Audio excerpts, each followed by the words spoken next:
Good afternoon, ladies and gentlemen. Welcome to everyone. I would like to welcome the guests that are here with us in the studio that I'm going to introduce to you very soon.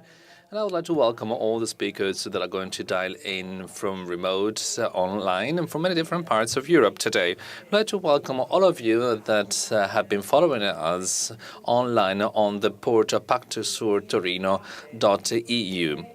You'll find available also the complete program of all events during this week. I'd like also to remind you that this afternoon's session, just like all the other sessions, is available in Italian, French, and English. And then on the pactosurtorino.eu portal, you will find also a chat. You can interact with us. You can also send us questions.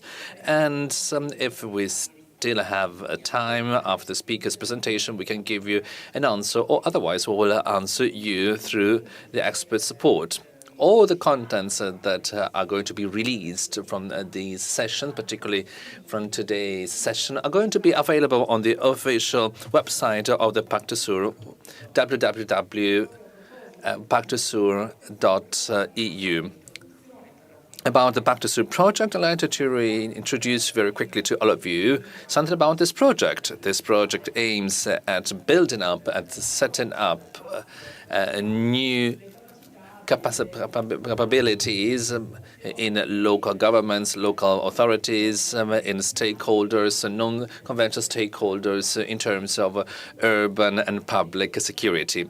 How does it happen? It happens through the implementation of different activities, such as, for example, different local activities, or maybe training courses, cross-border training courses for operators, and the process of different common standards. We have three different important cities, Nice, Liège, and Turin, that have been impacted by serious facts. And then on top of that, we have another 11 towns that have been participating in the European Forum for Urban Security. In the previous sessions, for example, this morning, we talked about safety and security and communication, and we have already seen that the focus we need to work on is, of course, the beneficiary, so the receiver of the message, which is to say the citizens, the way we approach them, all the tools and instruments that we implement in order to communicate with them.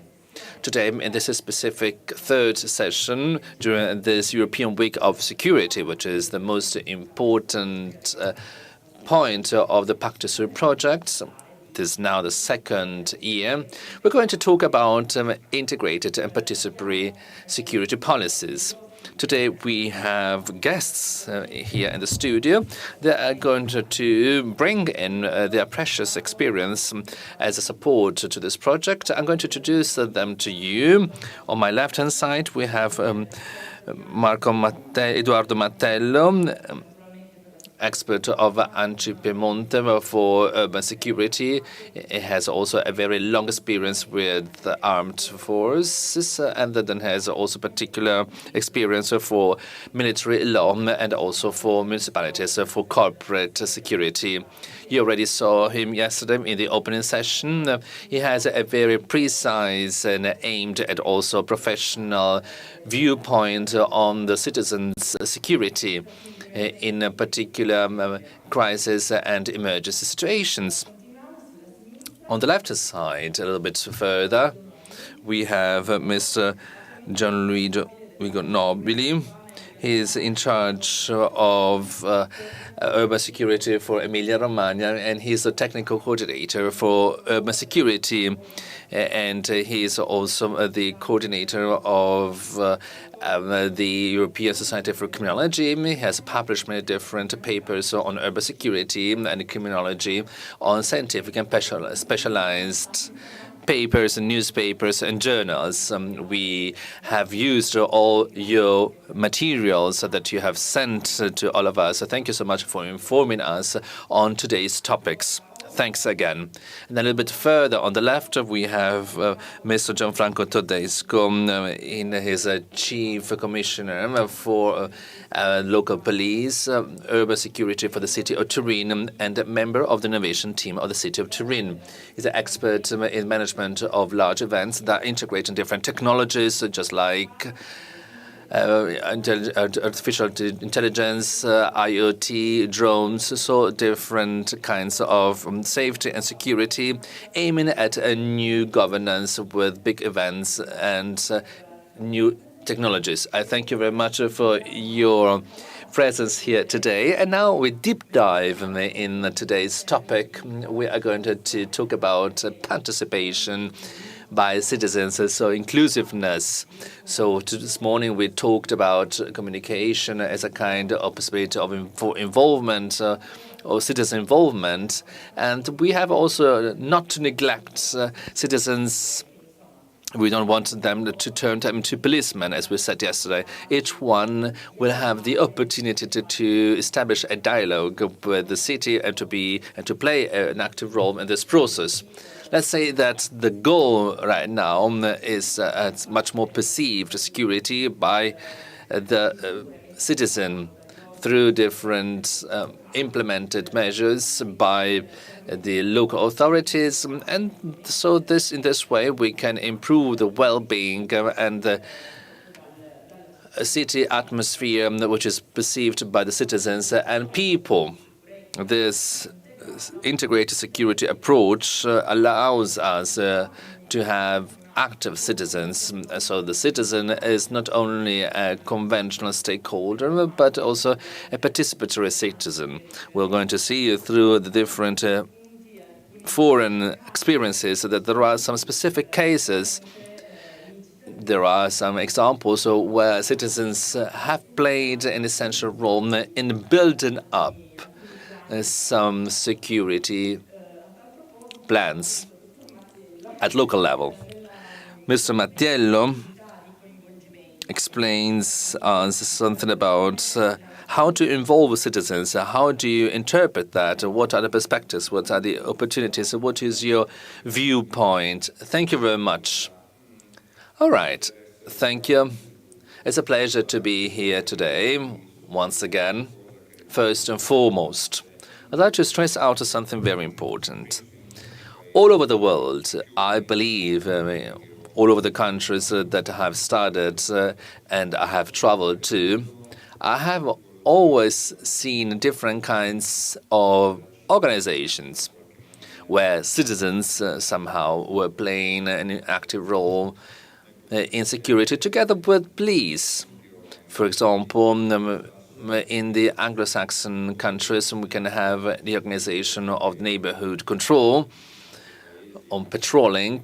Maybe in some other countries, in Africa, for example, we can have civil organizations, so civil citizens that are also controlling their neighborhood. In Italy, we have some provisions concerning the voluntary security observatories. It's a decree law that dates back some years ago. So some citizens' associations with some particular requirements and under the control of the prefect and then being enrolled in special registers can patrol the territory in their neighborhood. So in this way, involving citizens is nothing new in the security process in our country. And then there are some other projects. Some are much more specific on terrorism. Here, too, we think that we can develop a kind of communication process in terms of communication of security for citizens. Instead, what I'd like to stress out in this COVID-19 framework, because for me it's of paramount importance, is as follows. It's clear. With no COVID-19, a citizen that is reporting a suspicious behavior can be extremely useful for the police's activities. But in a COVID-19 framework, what do we have? Well, during COVID-19, we have seen a strong polarization of the society. So sick and healthy people, those who comply with rules, those who do not comply with rules, those who can transmit the disease, and the one that does everything not to transmit this disease. This polarization basically is the same message that we can have in terms of terrorism. All terrorists, no matter their nature, would like to communicate something. This is to say, I am right and the others are wrong. I am what I do because I am right in doing that, and all the others are wrong. So we see the right extremism that sees white people against people with another skin color, and then the autochthonous people against all the others coming from outside. Jihadism that is considering some people with a particular religious faith as a kind of opposition to all those who do not have this kind of faith. And the jihadism wants to sharpen this kind of differences. It doesn't want to fill it. So this is something that feeds the terrorism. Right, terrorism is a kind of echo for terrorist attacks of jihadism, because the goal of building up a polarization is identical in both ways of thinking, because terrorism based upon that. So there's a strong convergence between COVID-19 and terrorism from the perspective of polarization of citizens. Within such a context, it is extremely important to have a proactive approach by the citizens. We're going to see later how we can do that. So we need a proactive role by the citizens in order to overcome this crisis and this polarization that has come out of it. Polarization that was based on fear, and therefore we need a practical and real approach in communication for security, so that fears does not sneak into our rooms, and so that we cannot generate some other polarization.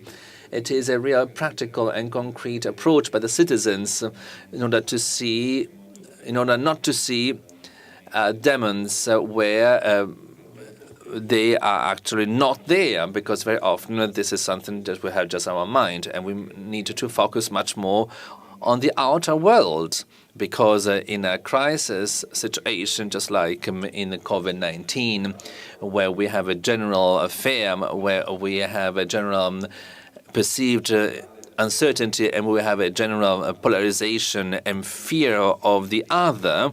Well, in the light of such a framework, as I was saying, this may foster the terrorist actions. Terrorists that would like to convince the world is uncertain, that the other is an enemy, no matter if it is from right, from left movements, migrants belonging to a religion or another religion. Well, in this context, it's important to overcome the concept of polarization, and the citizens needed to overcome this crisis with a proactive role. And the society does not want to see enemies in places where they do not exist, because this would then simplify the terrorist work. So seeing enemies where enemies are not there, not present. At the same time, we needed to develop a particular focus and attention to report potential suspicious behaviors, but this must be, of course, a calm behavior with no fears at all. Thank you very much, Eduardo. These are very important hints you gave us, and we heard also this morning in building up a culture of responsibility and prevention, safeguard.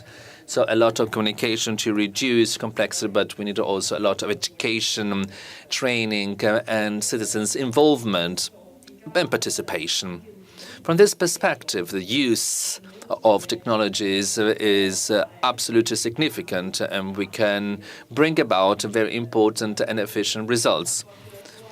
Gianfranco Todesco, can you please bring in your experience, your point of view, how technologies can help us, how they can help us in this situation? They have a particular importance and they can significantly contribute.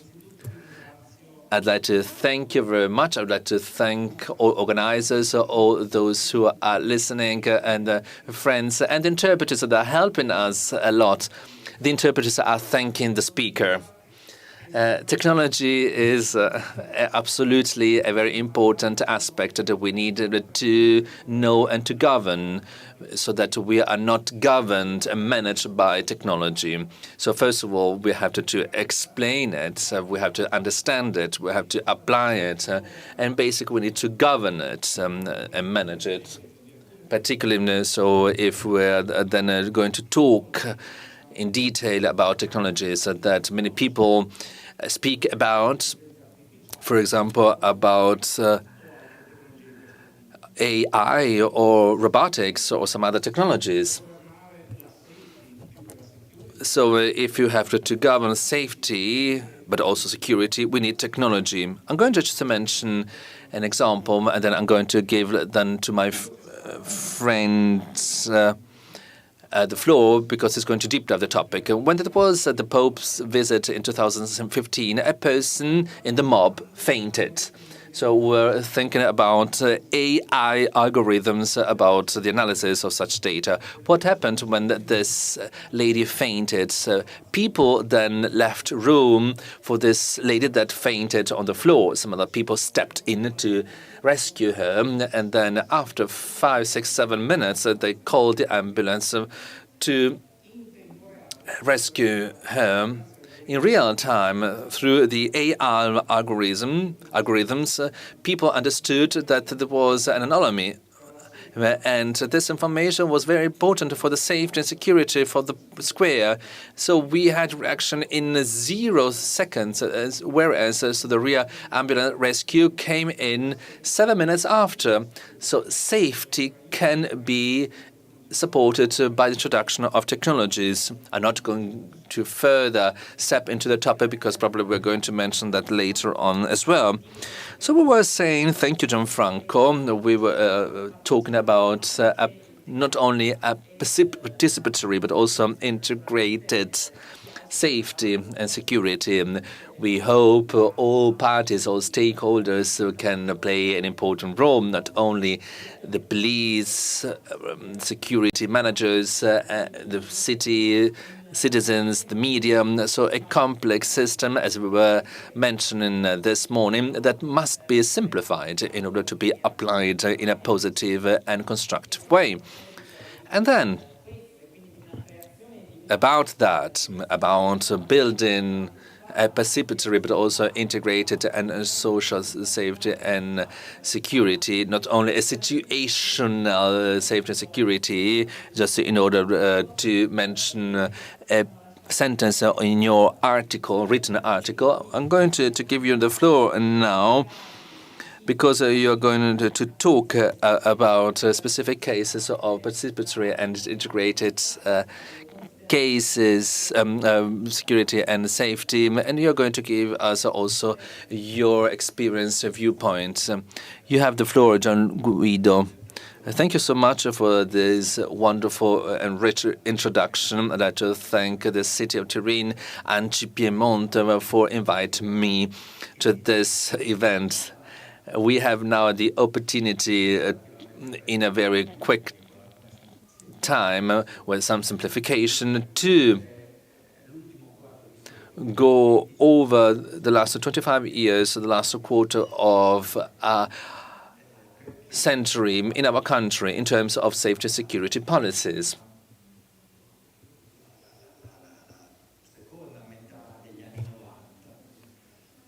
In the second half of the 20th century, Italy has also introduced the so-called new prevention measures. What do we need with that expression in the Italian language, but also in the European literature. Today, I do represent here the Italian Forum for Urban Security. This is the Italian network of cities and regions belonging to a broader European network, and this has particularly contributed to develop in Europe the promotion of models for new preventions, integrated security policies, and that they are then defined even 10 years before in some other European countries, just like in France, in the UK, because these are models that we liked. So we're talking also about French-speaking countries, just like France and Belgium. This is an approach that was particularly important even at the beginning of the years 2000, but also the UK. Going back to the approaches, and this is the time that I need to mention Italy, the awareness that we developed the last century, and particularly during the Second World War, when the predatory crime increased significantly in all Western Europe and all the Western world in a dramatic way. And particularly the awareness that the predatory crime required also more security. Something that this is not just solved with the development of crime, but it's much more complex. We could not find just an adequate answer in the punishing system. The punishing system, the crime punishing system was applied by different institutions, not only by the local authorities that do not have any particular powers in such topics. Well, they showed us that it was particularly difficult to give an answer to such crime. It was not just reducing crime, but it was particularly then a strong demand for a social change that was swift in the change of our Italian city compositions, particularly starting from the 90s of the previous centuries.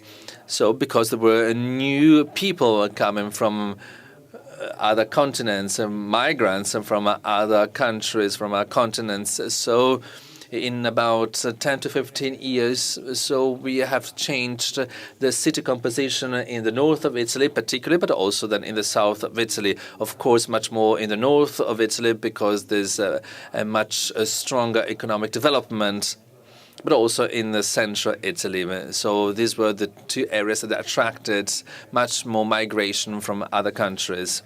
I'm thinking, for example, of Milan, Brescia, Reggio Emilia.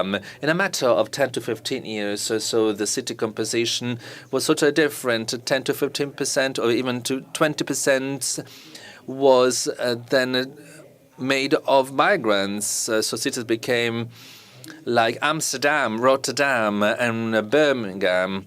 So this was a very swift change that brought about not only that, but also a demand for a very strong urban security. This was not only to reduce the fight against crime, but also in order to understand social transformations that were impacting our cities. How did Italian cities react? Partially, as I was mentioning, particularly in the 90s, we have some pioneering cities, amongst which Turin, Modena, Rome, and some other towns in Emilia-Romagna that were particularly participating in the experience of the European Forum for Urban Security. So they implemented then interventions and measures for new preventions. What does it mean? It means then crime prevention measures related to crime, but also to city and urban disorders with cities that did not belong to crime law, where cities do not have any competence.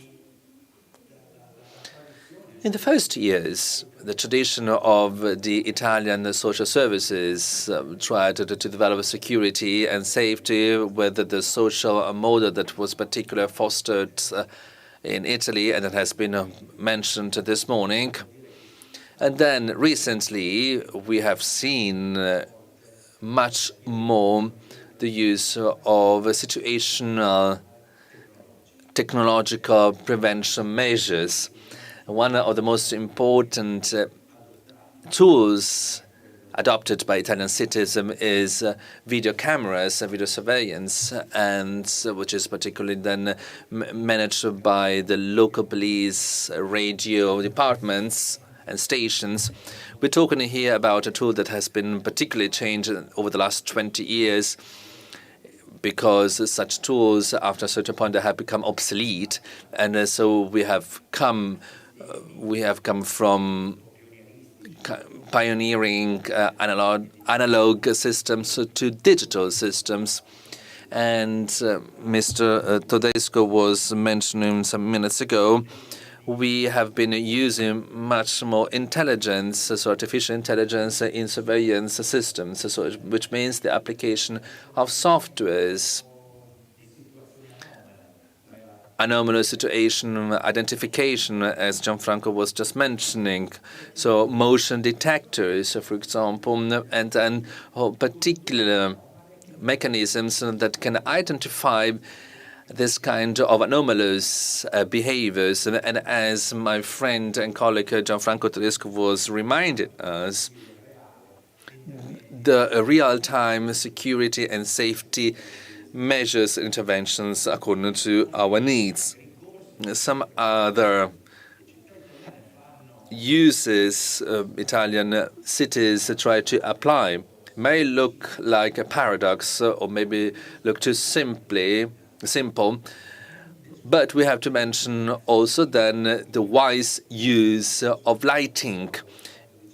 I do agree with my friend Tedesco, so which means that somehow technologies may look easy to use, but we cannot neglect that the particular use of video surveillance and the use of technologies that are ever evolving, biometric technologies, the use of the GIS systems, so the georeferential systems on the urban fabric, and so based on the analysis of such GIS. So we can never then avoid a very specialized human component. I'm going to put it down very bluntly and clear. So it's a very simplified vision that is then it's been used by many local administrators so that technologies can replace human beings. This is a real mistake. Technologies can be very useful if they've been used in a very good way, but they must be supported by human beings. I'd like to interrupt you right now, because this morning we talked about the gap between human being and technology, because, of course, our recipients, our beneficiaries, well, the citizens, the human being, the person, is the one that is implementing their own knowledge, behaviors, and emotions. So technology, how are they combined in such situations? They need, of course, to be particularly important, so that we are not governed, but so that we govern then, and so that we need a very specific knowledge, aimed knowledge. So I'm very happy that you have also then talked about this point, because it comes back to what we have seen this morning. Sorry if I interrupted you, but it's important to keep also then a logic of all the sessions that we have been moderating so far, because at the end there will be some contents that we need to use after the session, and then we need to implement. You go. Beside these, I'm thinking, I'm sorry, I want to excuse myself with those who are listening that might, but I think it's important for our foreigners listens to give a framework. Aside technologies, we have a frequent use in Italian cities within an approach that is wildly diffused.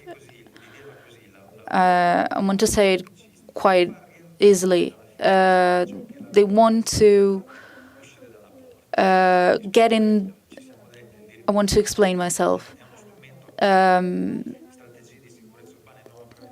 Urban strategies are more and more frequently in the Italian ornament, or as well as British and French. We see frequent use of certain rights. In our country, there's an indiscriminate use of certain laws in security matters. So the use of certain tools that in Britain would be the Antisocial Behaviour Act, who govern them. So the use of different administrative laws to regulate public space with all the limits that this brings within. I want to give a little example. The history of urban security and security matters was born at the beginning of the 90s. In 1998, Rimini was the chief. There were no ordinances and laws like this, and they were given with a new reform around 20 years later. 10 years later, in 2008, with a security package, the possibility to introduce certain laws in security matters. But we see that they repeat themselves. So we should ask ourselves if administrations continue to use them because maybe they are not that efficient. And I want to add that maybe the administrative instruments and tools in Italy, as anywhere else, do not offer the same protection of individuals. On the other hand, the use of certain prevention that involves in a defensive way that in Italy developed quite late if compared to other Italian cities. So that means the neighbor watch, neighbor patrol, a very well-known British reality that in Italy was never experimented aside from that security package that I mentioned in 2008 that favorized the patrols in Italy that weren't quite used in and applied in the law. And I want to add that in no European countries are private vigilantes and private patrols, but the effect was that of put it through a sort of neighborhood control that was experimented in the 60s in Canada and the United States and in England, but here was quite new. I want to show the slide next, and I want to say something more about this, but from the neighbor watch model, we arrived to the neighbor wardens experiences, that is to say, the use of voluntary people in security matters in a more advanced way of neighbor patrolling. I want to simplify this because we don't have much time, but aside of certain measures, we have the Italian tradition that reflects the cultural background of our cities and administration, especially in the first phase, was that of taking into consideration not only the effect of crime in certain situations, but also causes by intervening with prevention tools. We wanted to psychological assistance. I think about certain experiences that developed in Italian cities on the model of the European Forum helped this, the transmigration, the adaptation to local context of experiences that were successfully experienced in other countries. I think about the English experience or the maison de droit in French. So structured, locally governed, and forms of a certain specific justice that can help in a certain neighborhood that otherwise wouldn't be possible. We should say that this kind of approach was particularly experimented at the end of the 90s and the first years of the 20s. So we find a certain decline in this approach. I want to go quite fast. I chose certain cases, certain case histories of Italian cases that I need to explain this development. I chose the Como case, very interesting case in which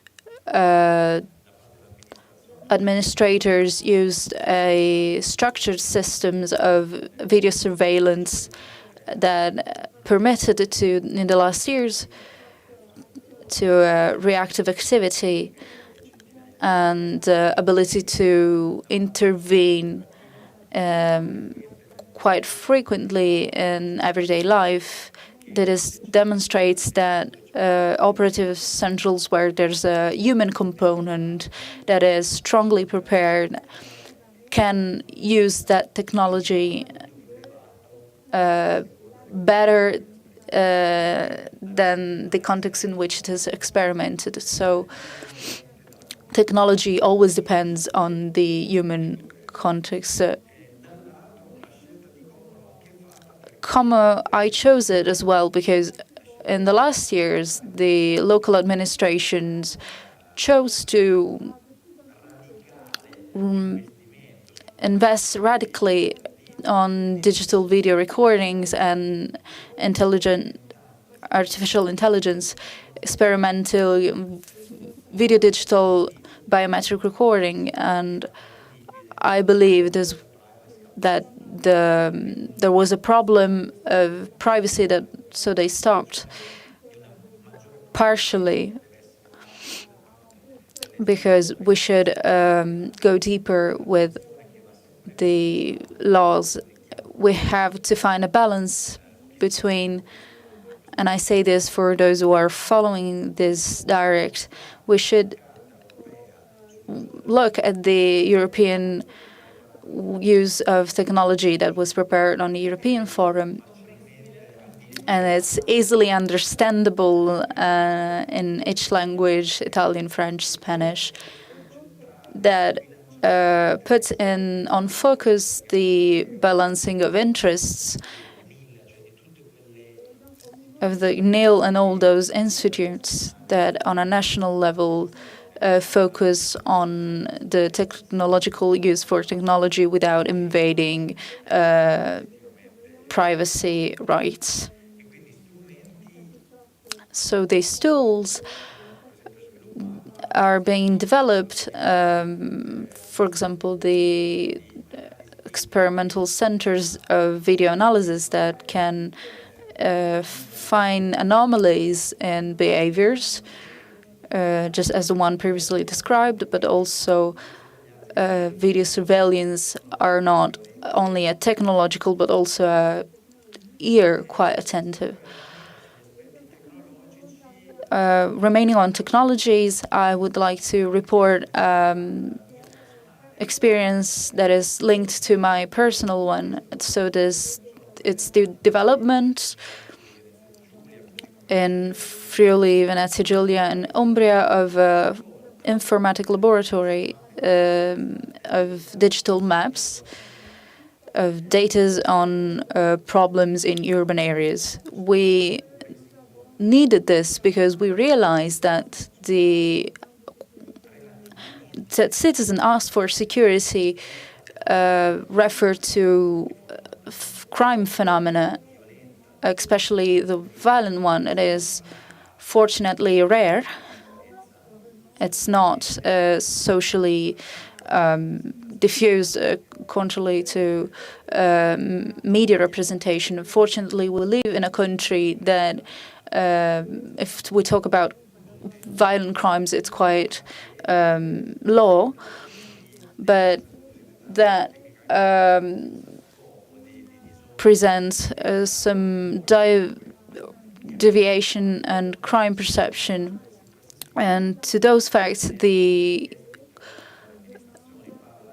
require the intervention of certain authorities, for instance, for graffitis or disturbing presences, just like drug dealers, that impact the penal system in the selling and traffic of drugs, but which presence can determine certain insecurity feelings. We should, in order to activate interventions of conscience from the administration, so it's a double intervention. Local administration is that is more involved and adapt to respond to these problems more than law enforcement itself, because these are not problems that have an impact on penal right, but we need from one side the reactive intervention of local police, but more often we need an integrated intervention of social services, medicine or educational politics, young educational policies. It was and it is important to give back to administrators and politicians a realistic vision of this reality. So here I'm representing one model of data collecting, which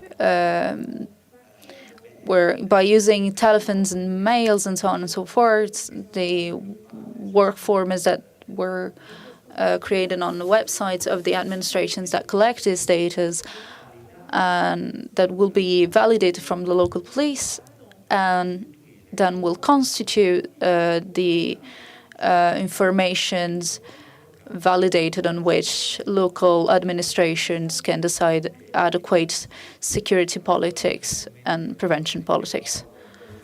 The modern technologies, for instance, the use of cell phones, I wanted to, for instance, put the representation on the Bologna city centers of what it means to map the disorders in urban areas that are much more frequent, and often the frequency of this phenomena is the explanation of the citizens wanting more security.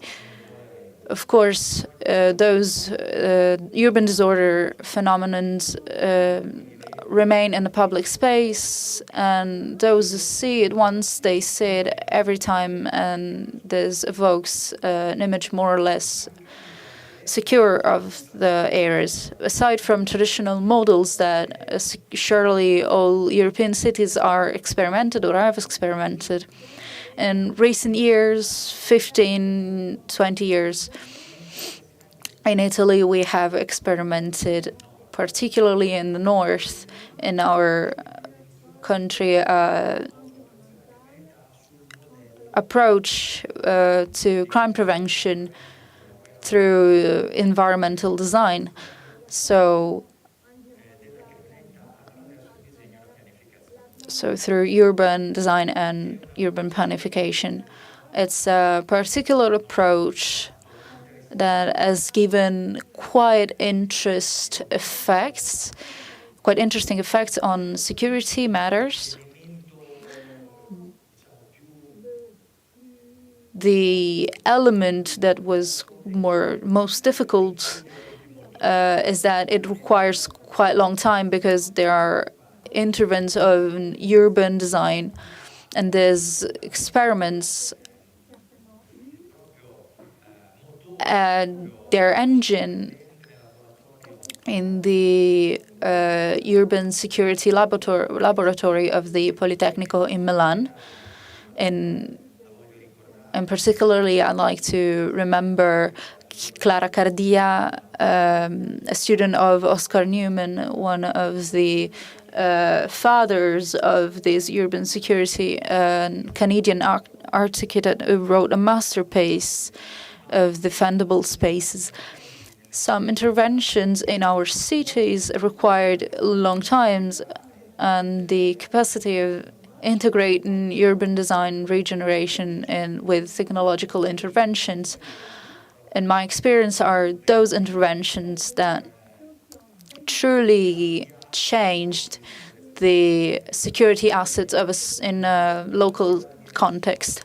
I don't want to say resolved, but surely strongly changed certain realities that were identified as crime hotspots and high-risk areas of the territory. I want to draw some conclusions of this quick discourse, aside from certain approaches that are quite known. So an attention to public areas use and to guarantee a live use of these spaces in daylight and nightlight, hopefully, so not to create a distinction between day and night people, which can create a certain conflict. Think about the festive spaces where students and youngsters can have certain conflicts with residents in a violent way for the mediation that local police can do, and in certain cases find themselves with thousands of youngsters in a conflict situations. This type of event, so the modifying of the urban spaces is done also with interventions not only on the areas but also social events. And I want to conclude on this by explaining certain cases in which the intervention on areas were accompanied with social preventions that were important. I want to say case because frequently media, especially Italian media, use not technical terms such as baby gangs or gang of youngsters, but when in reality the characteristics for which we define a gang as such are quite specific and do not apply to the case we know. In certain Italian cities, such as Milan, that have Latin American communities that are strong, have reproduced in an urban context certain violent aggregations of youngsters that determined strong conflict.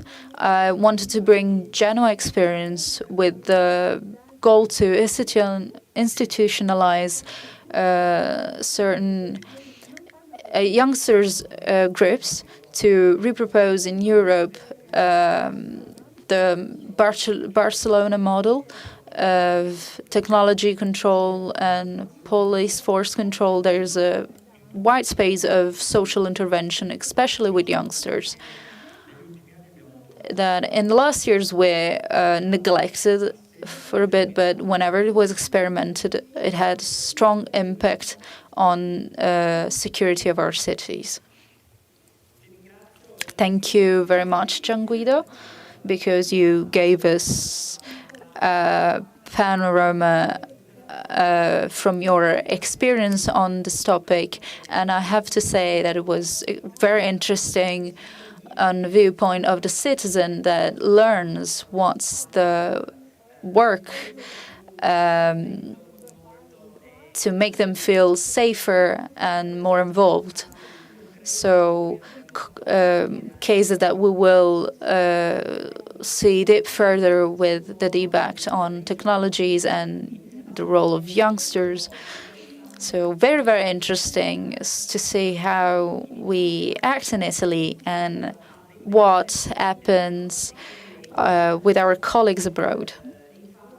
In fact, I would like to launch certain interventions of expert relators that will participate to the project Pactusur. I want to introduce them briefly. The following relators. We will have online live Bénédicte Véron, the chief division of the Liège city with 25 years of experiences in security matters that will talk about the security management in Liège city. We'll follow then Veronica Neves, sociologist of the Lisbon police, who has a strong background in military matters with academy experiences and professional experiences abroad as well in many European countries, and will give us a wide explanation on the programs of non-conventional stakeholders' involvement. Fernando Gauna de Sandes follows police officials and for the local police of Xabia in Spain, and is coordinator of the protection service, local protection service in his city, is also coordinator of European projects. In fact, we host him always. We're always happy to host him in this Pactusur project. We have another intervention, Jean-François Ona, special consulate for the city of Nice. He became chargé de mission for the Nice city and gendarmerie official for France. We'll see all these colleagues, certain lives, certain were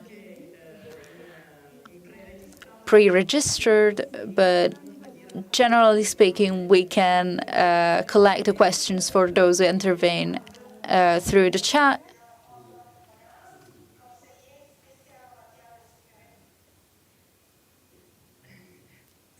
Excuse us. We have a technical problem. Can I? Okay, thank you. I am sorry I had a problem. So the speakers will collegiate, and you can send us questions via chat for them, and we will answer lately. I'll leave the floor to Bénédicte Béron.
Good morning. Can you hear me?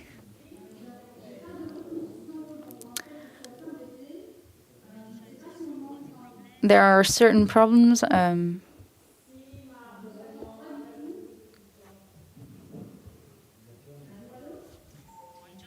Good morning.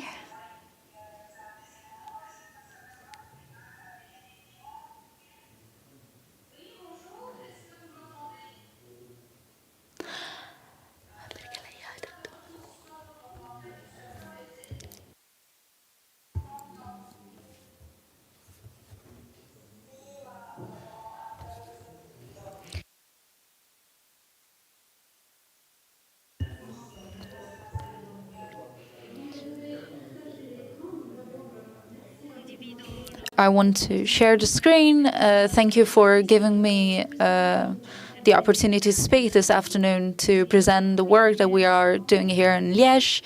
I want to will share the screen. I'm sorry, just a moment.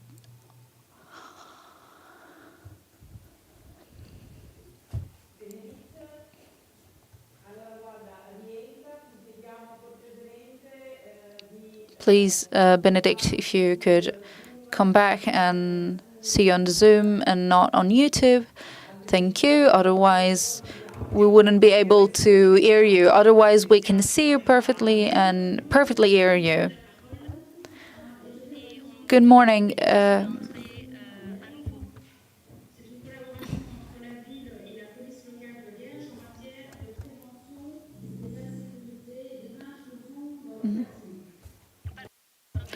We will talk about the prevention of armed incursions in a building. I'm the representative of the Liège city in the participatory project. So, what happens concerning the framework, the table of contents? This is why we started on working on armed intrusions. This is our single evacuation procedure. There are then certain meetings. I'm sorry, but I think there's a technical problem, so I will continue. There are certain trainings and simulations, and I will end with the student module. So we started working on the prevention against urban attackers after the Paris attacks in November 2015. We received a letter from the ministers of education who suggest minimum security measures for school in Liège, in the city where I work. We decided to begin certain projects. We decided we have 182 schools in the city, so I want to remember what we do for schools and the security work done by the police. Schools asked us to be informed on the reaction in case of armed intrusion. So we decided since January 2016 to make informative meetings for school administrators with the police, and we decided to offer them explanations. So these meetings were done because there was a certain urge. Schools were interested on working on this project, on this prevention projects. So the city decided in July 2016 to create a work group responsible for security matters. We had representatives of local police, municipalities, and representatives of the intrusion plans so that we could work together. We developed different things. The first was to decide how to work. We wanted to we wanted to raise awareness on the creators of the project. We systematically decide with the project creators, and then we had techno-prevention site visits and raise awareness and a team awareness, of the teams that worked. It was necessary to inform the director and the teachers because everyone should be aware of what it needs to be done. So it's important that children as well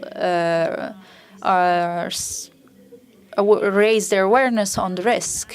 The last thing we did was simulations and trainings of an armed intrusion, and here it is, as you can see. we did general recommendation policies and drafting a procedure in event of armed intrusion. And I want to show you a video on that topic.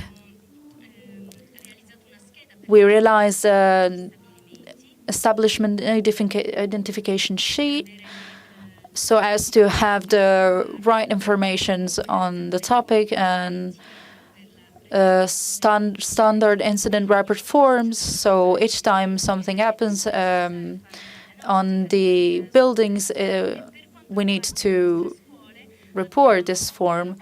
And concerning schools, we created prioritization tables for schools themselves, so how to work, how to face these problems. This in 2016. In 2017, sorry. In 2017, we have then extended this work to all the different school facilities. So, for example, through all different social networks, and so we were able to work for all different school facilities. And then, so we had to work with some apps, with some applications. So we perform visits in schools, and that we have understood what we could improve, so that everything that could be then improved could really be improved. And so we had to work directly in schools. So that's why we have particular focus on schools in 2017, and we have then disseminated these tools to some other schools or to maybe other facilities, hospitals, cinemas, and so on, also performance halls in the city. So our work was to implement a single evacuation alarm in case of event of a fire or armed intrusion for different buildings, so which meant a single procedure. Now, 2018, so we have then implemented different tools, so the creation of a 4G communication group, integrating police zone members, public instruction, prevention plan, and school administrators, so that different school administrators could launch this alert and alarm to the police. In 2018, we also decided to launch a kind of draft for opening and close and lockdown in schools. So we have changed some accesses. So we have closed some doors. So we have opened some doors. Everything that has been envisaged by this procedure. Then I'm going to talk also about the sensibilization of education assistance and maintenance to the prevention of armed intrusions.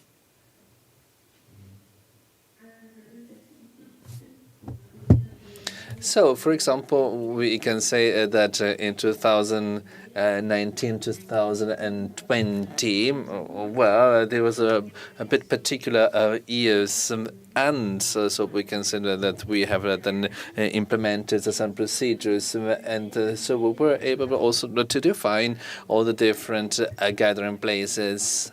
So we had to understand where people had to be evacuated. It was a huge work, and to that goal, we had to also then to carry out some training courses for the so-called first intervention teams, which means all the people that are responsible for fires in the city.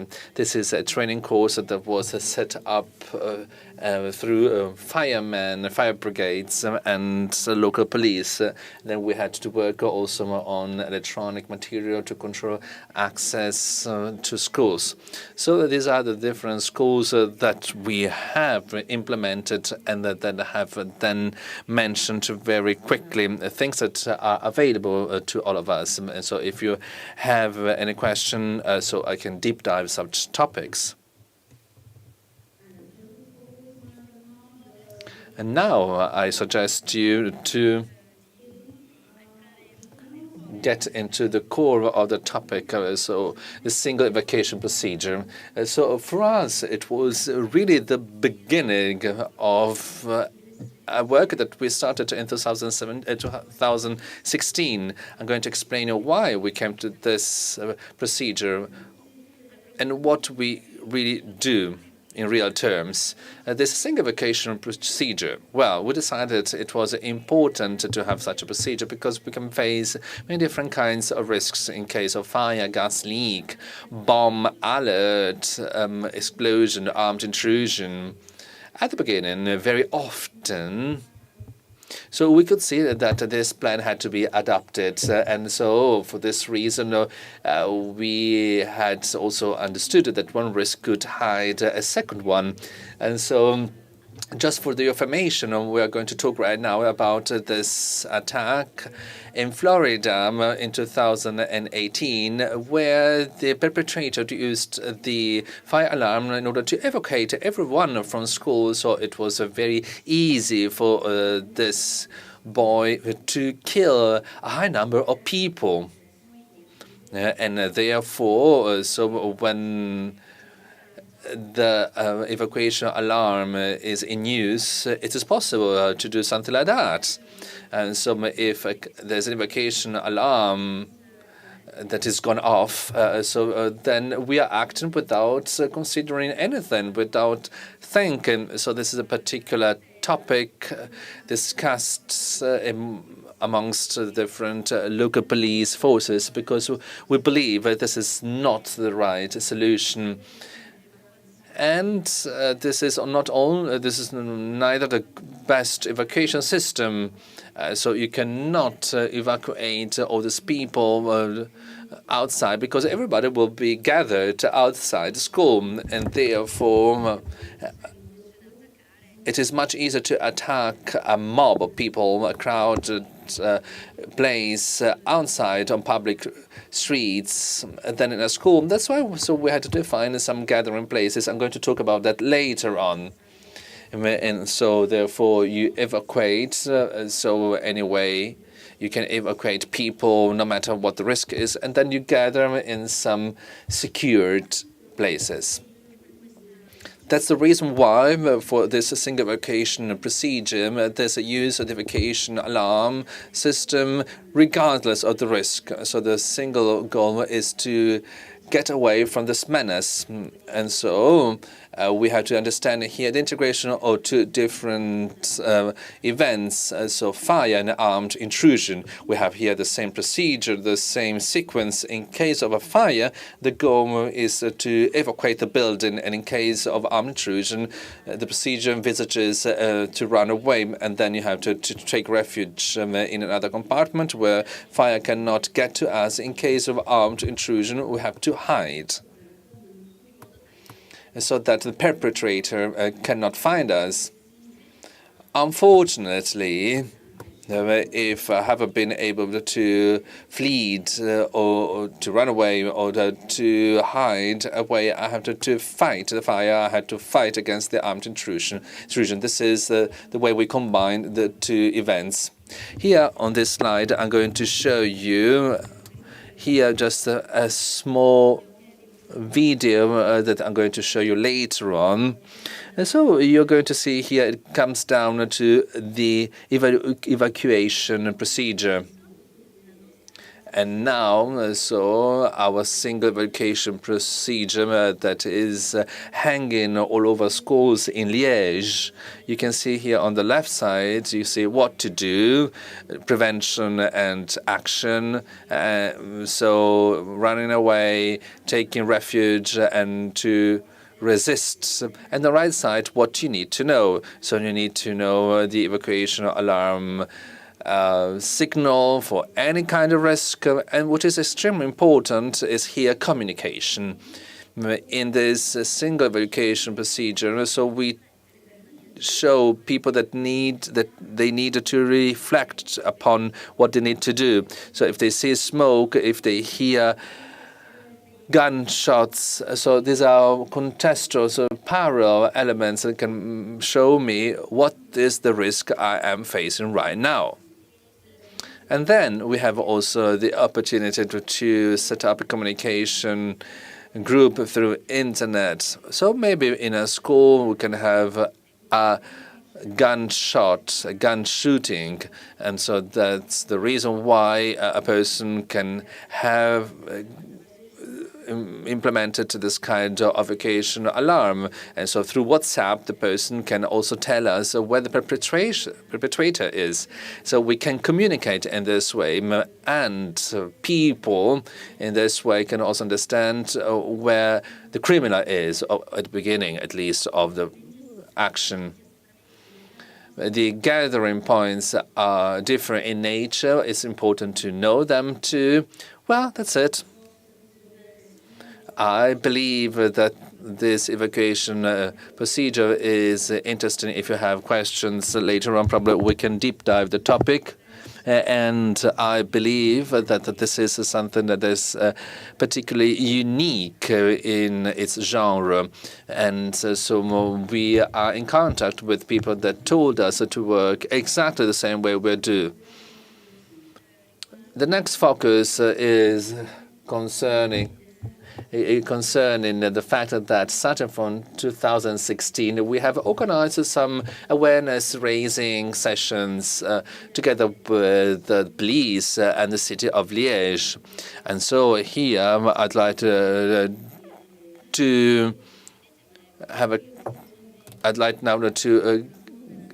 give the floor now to the chief of the local police here in Liège. You cannot see him, but he's next to me, and I work in contact with him from prevention. So it's impossible. So it's possible to give an answer for school management, how to act in case of an armed intrusion. And so in this case, we have a center that tries to reduce violence, and we work on how to react in such situations. So we were also lucky because we were able also to build up together this module and the tools that I have just conveyed to all of you. So these are awareness-raising meetings that took place in schools. Then we disseminated to all our different schools, because these are not just concerning schools, but also then concert halls, cinemas, and some other shopping malls, and so on. So we want really to talk with the school management and then with all those who are in the facility. So in order to avoid any kind of communication distortion. And that's the reason why. So we want to have a very clear occupation. First, we talk to the school management, then we talk to those who are working and are in the schools, in order to have the right channel. So we have these awareness sessions divided in 3 points. The first one is always the terrorist threat, the amok. So what we need to do, what we need to face, and then of course we have the police intervention to avoid such terrorists. And then secondly, we have the building occupants reaction. Two different kinds of threats: the external one and the internal one, and of course the single evacuation procedure. And at this point, we can feel that the assembly, so people are ready to implement a security plan. So it's very important to prevent all that. So prevention is essential. So we introduce technical prevention concepts, and then some radicalization indicators, and finally learning first aid. As you have heard, very probably, so in Liège, we had to deal with a very complex situation on public spaces. This dramatic event, so this was an attack that happened in May 2018. So 2 female police agents that were murdered by young men that had a white. It was carrying a white weapon. We talk about that during our meetings too. because we have already educated all schools about that, especially the school that was closed by this attack. So we were lucky because 2 months ahead we could train at this school, so the occupants' reaction was really ideal, and somehow so they went beyond, and so they got over this attack. Why are we talking about police intervention? What is the feature of a police intervention? As you normally see in TV, so the police intervention is based on rapidity in order to in order to catch the perpetrator, and something else. It's important also to rescue victims and try and also to confine the perpetrator. The perpetrator must be neutralized, absolutely, because if it does not happen, then there will be some further additional victims. So the goal is to react, and the occupants need to let police work, and this is the first thing that we explain them. And very often, after explaining them this situation, we talk to them, we're going to feel their reaction, the occupants' reaction, I mean, in terms of an external attack, external threat. Well, in this case, so we make some forecasts as for external threats. And so in this case, when external threats are not under control, so we can really have some other further additional elements that can tell us how to face an armed intrusion. And so it will be to run away, to hide, and to fight, to resist. And so here in Liège, we have concluded with fighting, different than in Houston. I can say I am scared of fighting, but I can resist. But so probably in this way I can really win this kind of challenge. So I suggest you to launch the video, to ask please the technical direction to launch the video. And in one of these awareness raising meetings, to talk about the occupants' reactions.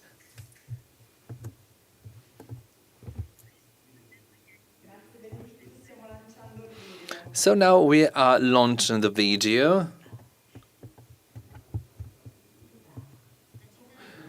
The city and the police of Liège are preparing. In order to do that, everyone's participation is very important. When you get to a public place, respect the security provisions, be focused on the different suspicious objects and behaviors. So if you have to face any danger, so these are the best behaviors you need to adopt. So run away. Try to identify where the danger comes from and run away towards the opposite direction if it's possible. Help the others and try to take them away from this dangerous zone. Try to be very quick and try to reduce your profile when you are secure. Alert numbers 101 and 112. Hide away. If it's not possible to run away, try to hide away, turn down, switch off lights, TVs and radios, and then switch off your mobile phone. If it's possible, just hide away after a solid obstacle. Fight, resist. If you do not have any choice, and if the perpetrator is in front of you, the last alternative is to attack him with many improvised arms. If you see the police, do not run. Raise your hands and arms and try to comply with the police force provisions. Thank you so much for your cooperation. Try to be always focused. Stay tuned.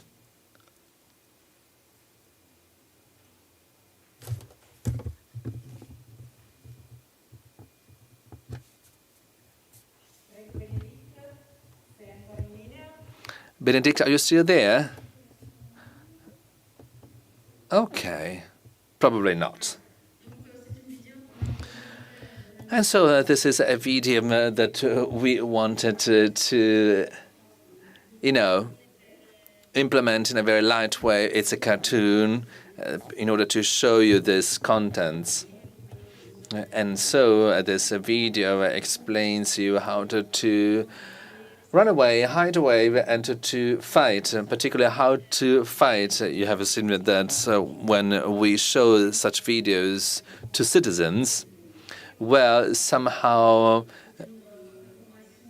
they do not implement it right straight after. So it's not easy. So of course it's not easy for all the people that we meet in such gatherings. And very often we see that the people that we meet are not always ready to manage this kind of crisis. So we have to work.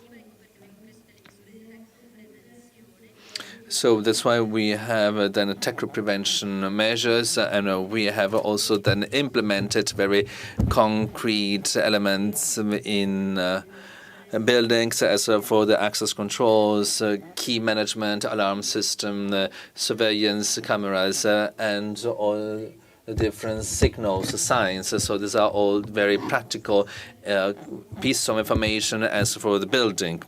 Let's move on now with the identification of potential perpetrators, the risk behaviors. So when you do not know a risk, you cannot see it. And so here you see a portrait of a perpetrator in grass. So, for example, we have also the Columbine video that is also narrating this kind of history, this piece of history, and so we can also understand the different elements we need to implement. And so here we have some particular reference points. We have some information services for Liège, for the local police in Liège, in order to contact it. So all data are processed in a very anonymous way, and so there will be then the source privacy. Let's get into the first aid. In order to help the others, so you have to call 112, and it is also important and it's necessary to learn some different actions we needed to carry out to perform the first rescue actions for victims. When we are in such a system, when we're waiting for the police intervention, we can perform first aid to victims, and in some cases we can have victims that are fainting, and just like in this case, maybe if they're breathing, so that we can lay down on the floor. We have to also help them, and as for this kind of awareness raising meetings, so we have 99% of participants that think that such services are very important, and we think that the operational teams should need in it. And so we see that in the meetings, so we have a feeling of uncertainty, and motivation and appeasement feelings come next.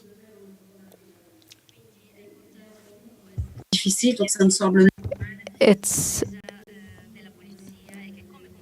how to behave when police comes. So I want to move on concerning armed intrusion exercises. So we train on the unique evacuation procedure, but also, well, first of all, with a closed building, of course. when we do this type of exercises, the goal is that of confront themselves with stress, test internal communication.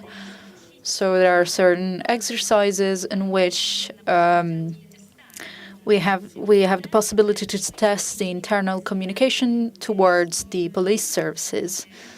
This is what happens inside buildings. Also, the training does not concern only those in the building, but police themselves for what concerns the intervention, local identifications, and communication. For what concerns the actors, we have people who have followed the awareness module. These meetings are coordinated by the prevention plan of the Center for Containing Violence. How these exercises happen, there's a briefing of the building occupants, repartition of roles, constitution of groups, and we work on 3 scenarios of more or less than 15 minutes with why 3 scenarios, because this allows us to work with 1 or 2 authors so that the attack is simulated attack doesn't happen in the same way. There's then a debriefing between each scenario, and as a last exercise, the debriefing is joined with the police forces, because it's police forces that have to do with the authors and can explain us how to proceed. So this allows us to ask questions, of course, to people on what they heard, because usually at the beginning they are quite traumatized. So what concerns the evaluation, we can say that participants are quite satisfied. This exercise enabled them to identify practicable escape routes for 78%. Many are satisfied concerning the clarification if compared on the right reaction to adopt. Their knowledge is risen and they are given answers to their questions, usually delicate questions. So, do I open the door? Do I don't open the door?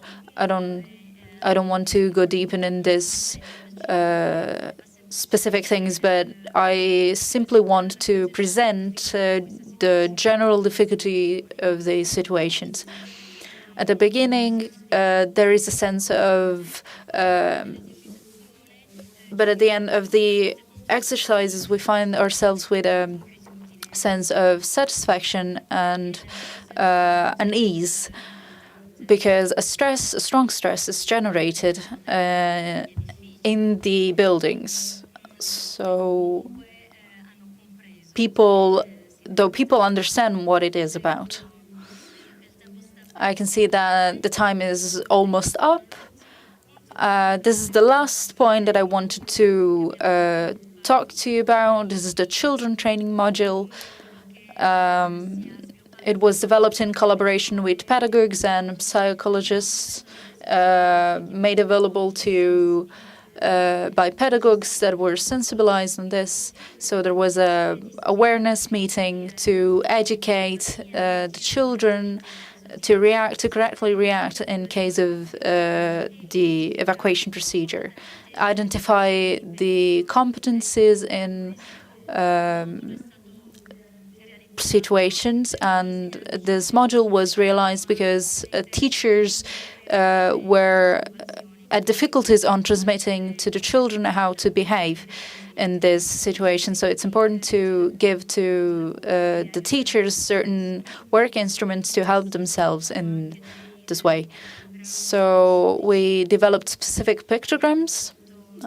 We made other pictograms, as you can see. I hide, or do I hide, or do I flee? We created a module that is divided in 3 groups, because the reaction of a 3-4-year-old boy is different from a 5-year-old old boys, so we can't expect the same reaction and the same competences requirement. So I want to conclude this presentation. I'm sorry that I was so quick, maybe not always clear. So if you have questions in conclusion, I just want to say that we have a multidisciplinary work where we see the participation of different actors, technics and police, fireworkers, sorry. And we worked for the prevention. That is to say, we tried to find new techniques in this sense and to work on the reactions to adopt in case of armed introduction. It's important to know what to do in these situations. So this is our single evacuation procedure that we find in every building in Liège. It's a situation that was not yet legally approved, so it's not always easy to act. Thank you. Here's Philip that sit beside me. Maybe we can remove the screen, the shared screen, if you have questions of any kind. Thank you, Benedict. Surely we will have some questions, but we have to proceed with this program, so I believe that these questions will be done later. So through a chat intervention, there was a studio question by Nobili, so we have to respect this, and we will let you intervene later on so you can give us answers. It was very, very interesting, your focus on the youngsters, let's say, because we talked about culture creation, and surely culture must be created since the younger stages and younger generations that will take on values and ideas that we will be able to teach them. We talked earlier with Gian Guido on integrated politics, on security. So I ask you, do you agree with what Benedict said? Do you have something to share with Gianfranco and Eduardo? I want to greet Benedict. I appreciated your effort on a multi-year standardization of security procedure. I think it's fundamental from my point of view. The last point on your conclusions, that is the multidisciplinary work. I believe that this is a decisive aspect for the development phase of prevention in Italy and Europe. My impression is that multidisciplinary work is taken for granted. So we think that the different services that are involved inside the administration work in a multidisciplinary way and in a transversal way, but the reality is that this is an exception. So I believe it's an important part of our job is that of create the conditions for this multidisciplinary approach.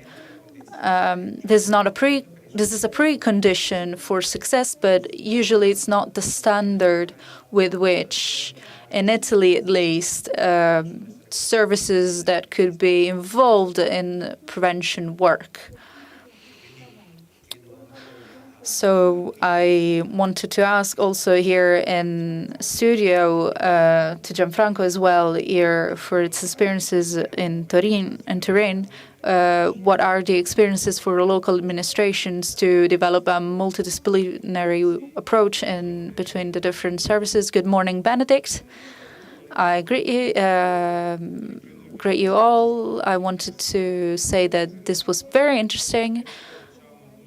The multidisciplinary aspect is surely a strength that we need to know how to use more and more.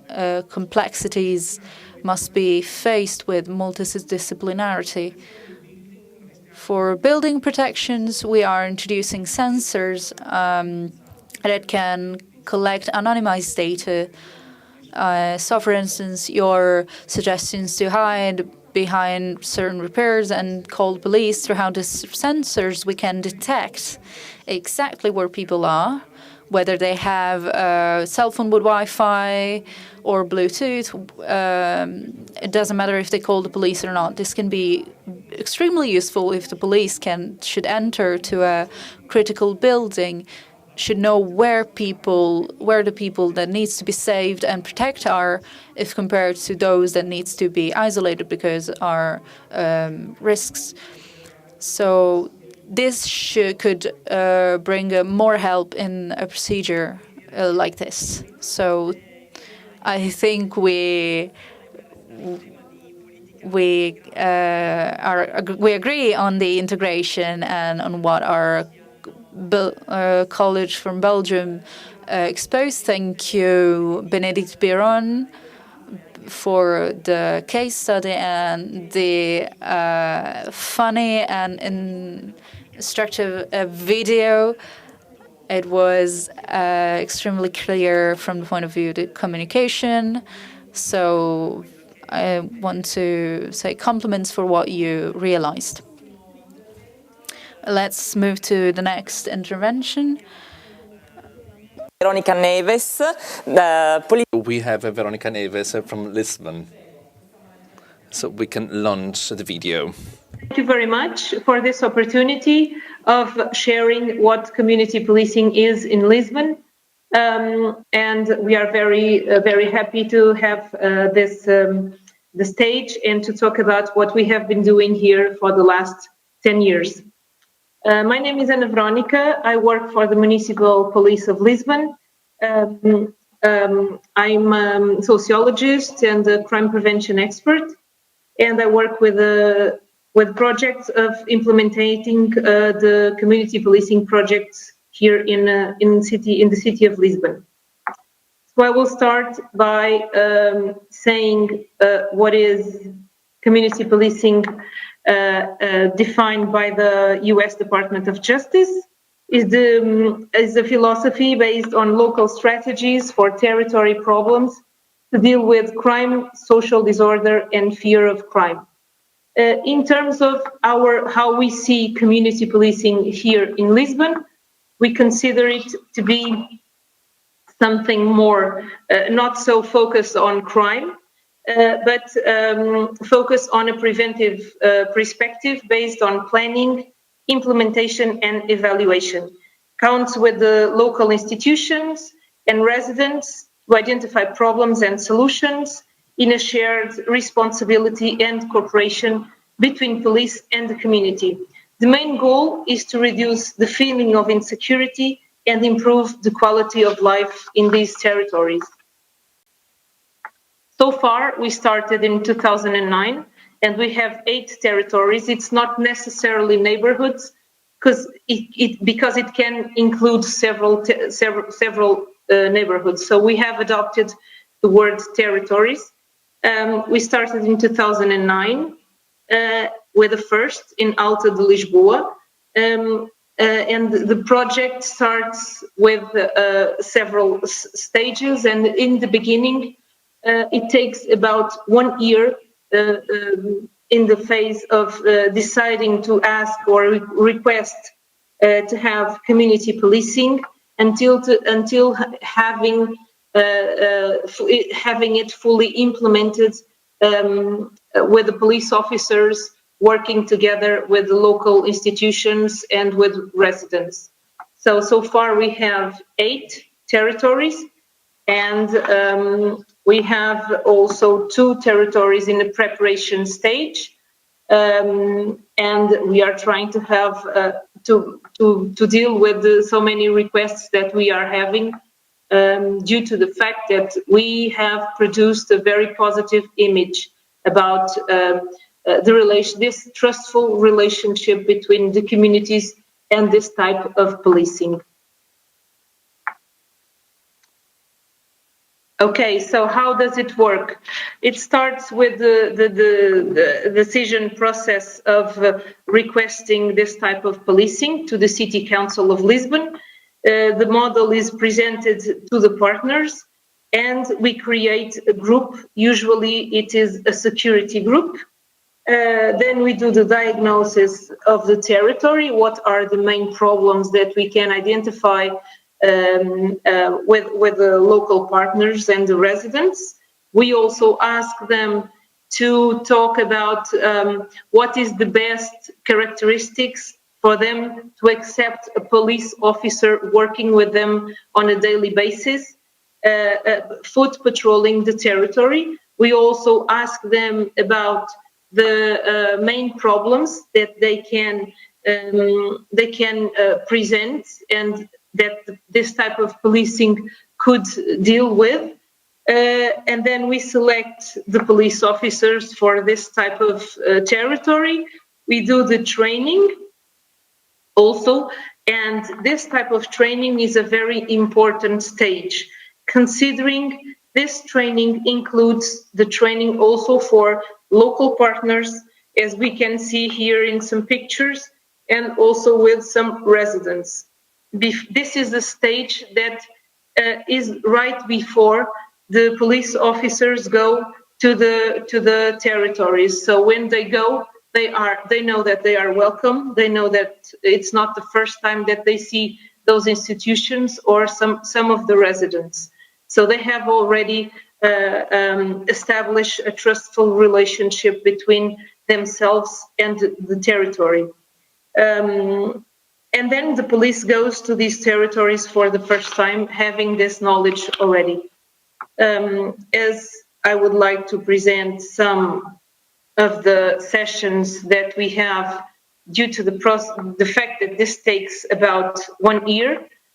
We have monthly meetings with the community to clarify what in fact is community policing, and especially what is not. Usually people are interested in knowing if we are going to deal with situations of crime trafficking and related violent crime. We don't deal with that. And is interesting that there is much more to do that is related with the feeling of insecurity in communities.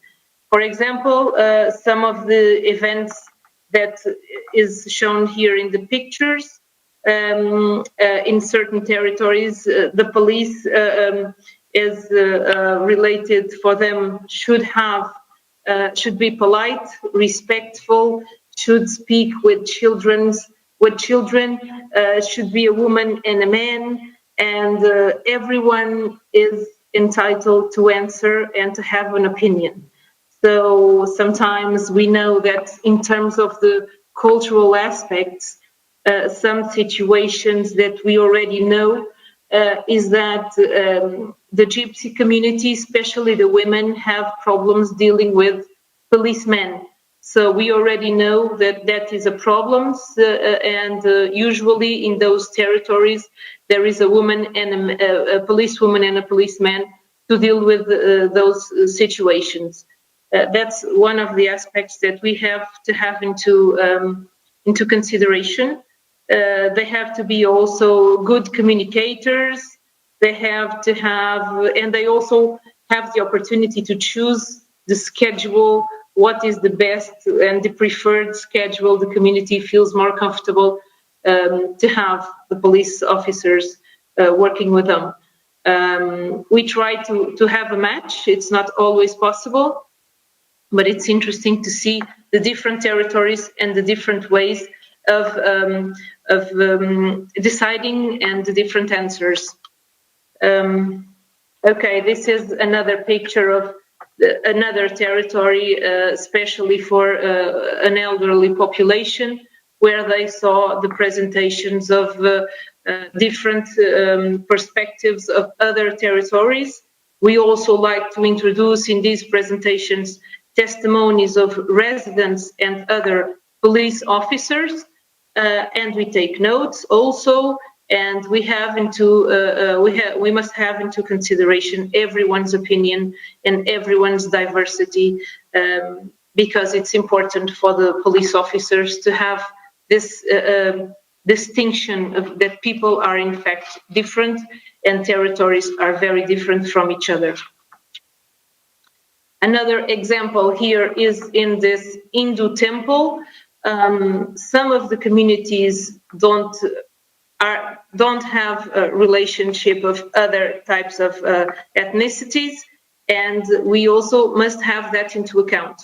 For us, it's very important to speak with all the different ethnicities and the different groups to clarify what we are going to do in that territory, to make them understand if it's their will, if they are willing to support the police officers that are going to foot patrol on a daily basis the territory that they live or they work in. And in this example, the Hindu community is not easy to be in a meeting with, for instance, the Gypsy community. So we have to have different sessions of awareness and clarification. So in the planning stage also, we decide the community policing officer profile, what is the best for that community.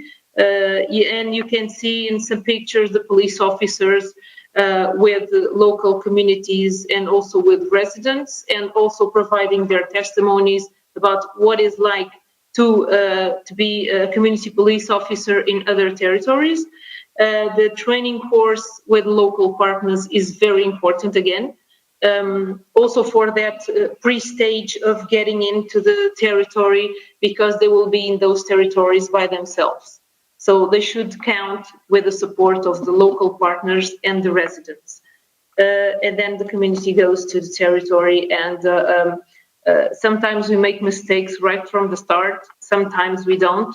Sometimes we try to go into the territory without, any setbacks, and sometimes we reach the conclusion that the community might not be ready to have the police officers right now, and some of the communities or some of the groups or some of the residents were not involved in this process. And it would require some more time to, in fact, prepare the community to deal with this type of community policing. In here we see also how we integrate with the community. The profile of community police officers must be communicative. They have to be easy. They have to have easiness to speak with everyone, and everyone's opinion is very important. Some of the problems that were solved, for instance, what is protecting public spaces in terms of improving citizens' quality of life. Bearing in mind that we belong to the city council, some services, when the problems arise, they are not easy to deal with, or the problems are not easily identified. In some situations, when you have a police officer that knows how to communicate with the different departments of the city council, things are solved in a much easier and faster way.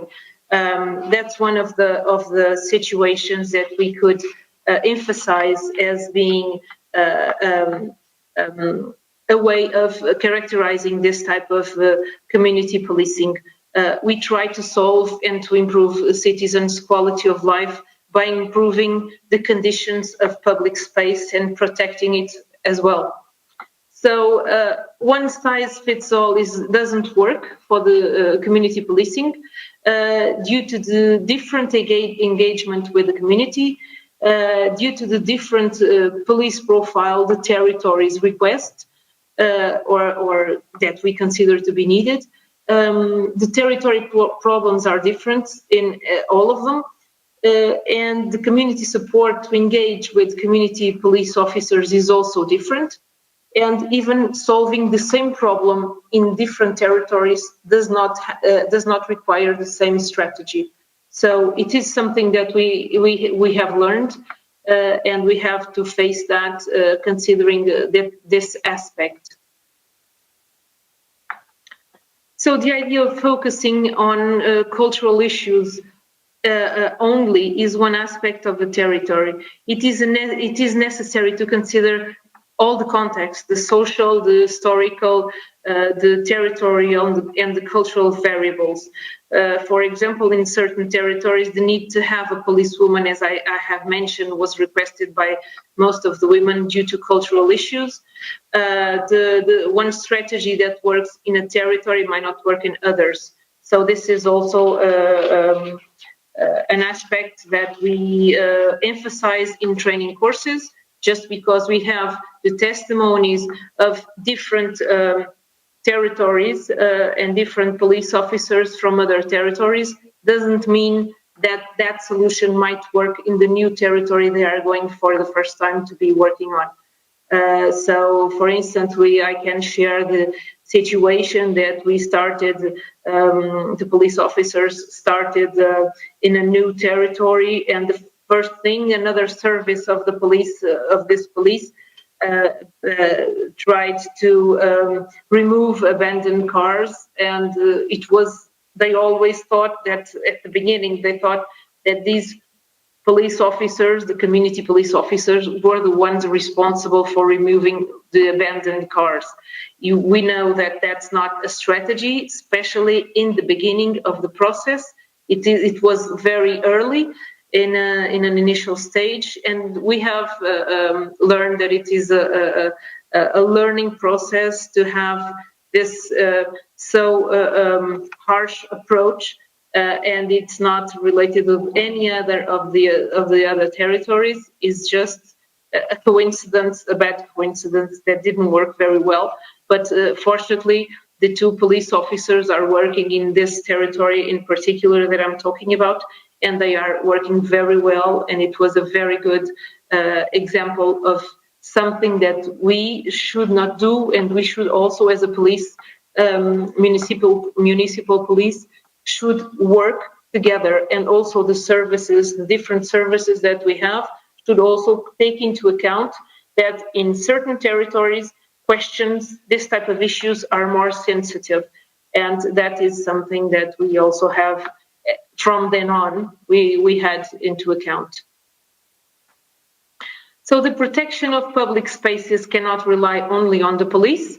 It is important that this relationship of trust between the police and the local partners or the residents have this relationship of trust is very important to protect the public spaces. It's easier because they know better than anyone, the residents and the local partners, if something unusual or suspicious is occurring.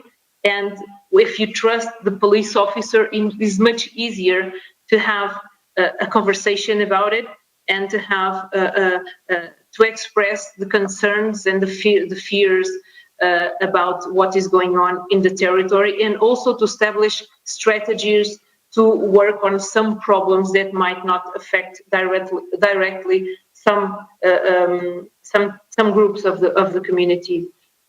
So the advantages are many.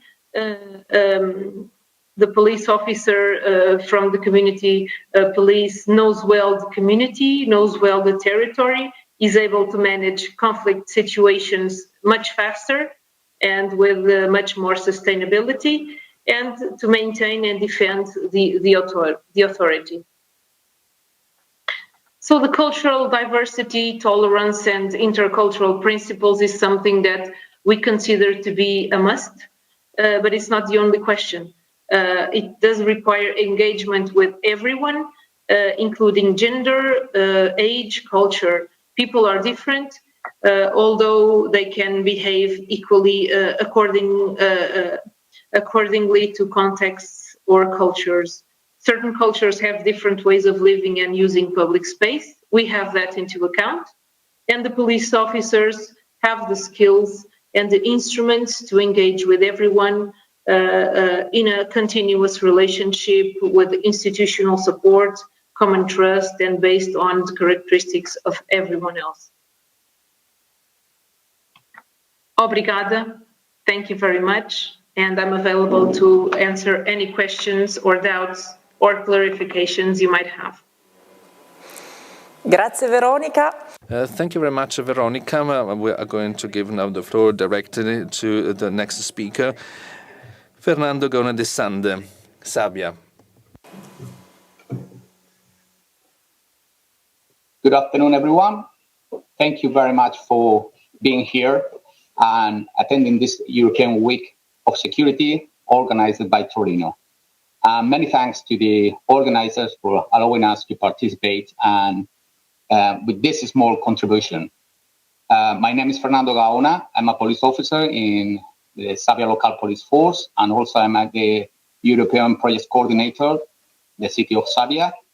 And well, we have very short time, so I'm going to get into the introduction, and let's go.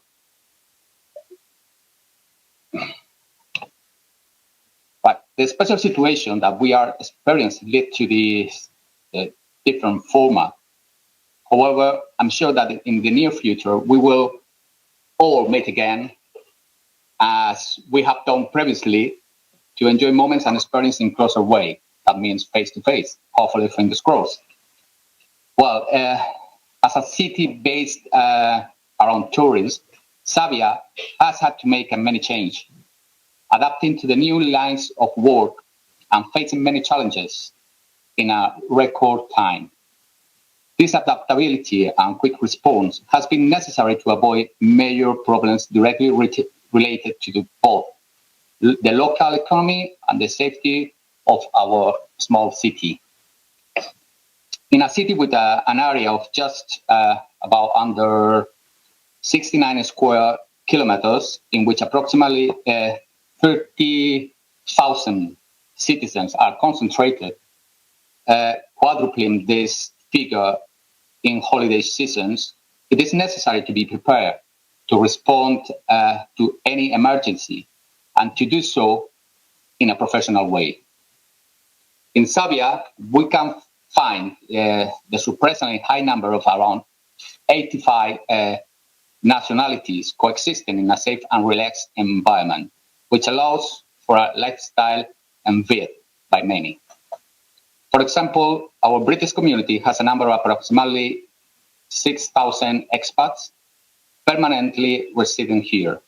The German community with approximately 2,000, followed by the French and Dutch, etc. The point for us is, what is it that makes Sabia able to face any incident in an effective, coordinated, and decisive way with regards to security and emergencies? Well, we would like to think that this best practice that we have implemented over many years of working in close relationship and closely with different organizations and official departments, as well as with non-conventional stakeholders. The Sabia Local Police Department is aware of the need to work in a fluid and coordinated way with all areas and departments of the City Council that can encourage correct actions and response aimed at guaranteeing the safety of all the citizens and visitors, especially in public spaces and entertainment venues. The different official departments with which we work at the local level are, among others, the tourist department, requesting and sharing useful information on any aspect that visitors should know about, such as specific safety matters, for example, protocols in case of floods, fire, emergency, medical assistance, how to act in the event of a criminal act, where to go for care, etc. Another department very important for us is the urban planning department, which we collaborate in detection and report of improvements in terms of areas that need to reinforce the security, like lighting, infrastructures, urban protection, furniture, improvement of access to very crowded public spaces, etc.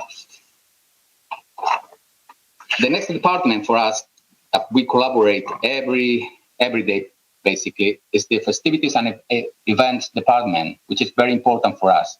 Planning of local events and celebrations where we must guarantee the security, adapt the venues of these events for a best response in case of intervention and risk assessment, and so on. Another very important department for the local police of Sabia is the Department of Culture, where we collaborate, for example, in school with programs for an early age related to road safety education, coexistence, anti-bullying programs, etc. The local police department of Sabia approach all of the above by following its own police system designed for greater efficiency and better quality of service to the community. The system is based on four main pillars. The first one is the efficiency, ensuring that the result of any service provided is adjusted to the citizen requirements and needs, using the appropriate resources. The next pillar is the proximity, maintaining a close connection to communities, guaranteeing a quick and effective response. The visibility is delivering our services equally to all areas of the community, especially the most disadvantaged and vulnerable areas. The last one is the accessibility, assisting any citizen of any nationality, culture, religion, ideology, sexual condition, age, etc., equally and the same level of professionalism and efficiency. One of the challenges that we have been faced with interacting with foreign residents and visitors in our locality is to adapt and create a police services style that will be functional both for us when acting efficiently and for the foreigner who visit us or is recently established in our locality, who might have difficulties with understanding our role, as well as understanding technical, legal, and protocols aspects. These aspects are often fused with cultural, social, and specific concepts of the place where they carry out. Hence, the great importance of being able to connect effectively with citizens, especially with those who visit us for the first time or start a new style, a new life in our city. A very useful tool has been to receive the visit of our colleagues from different police departments outside our borders.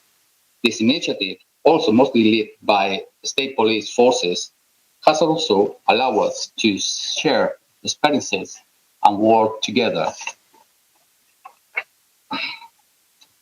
We have been able to appreciate how police officers from other countries are directly related to the compatriots, and we have learned how to intervene in the best possible way.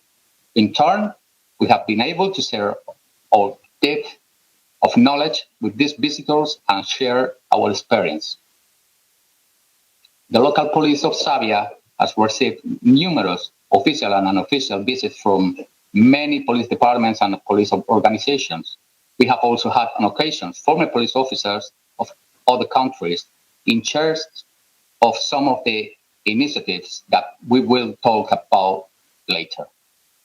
We positively believe that joint work with the other police forces will always enrich our knowledge. And this will be reflected in the quality of service that we will be able to offer to future visitors who wish to enjoy the quality of life that Sabia offers. In order to build this relationship, it's essential to work and involve non-conventional stakeholders. In this way, a close relationship is built that will always produce positive results. We believe that the sooner you begin to interact with these groups, better results will be obtained when building a relationship based on trust and collaboration, which will translate into substantial improvements in the areas of security and coexistence.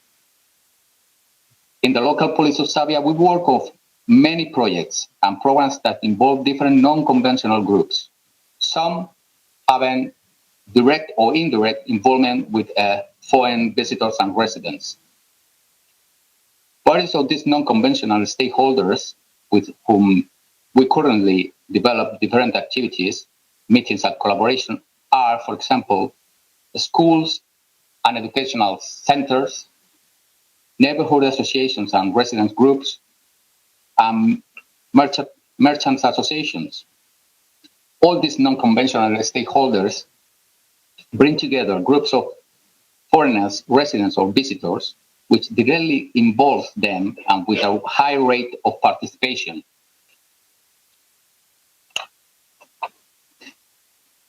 Special attention is paid to what we like to call the red flag crime.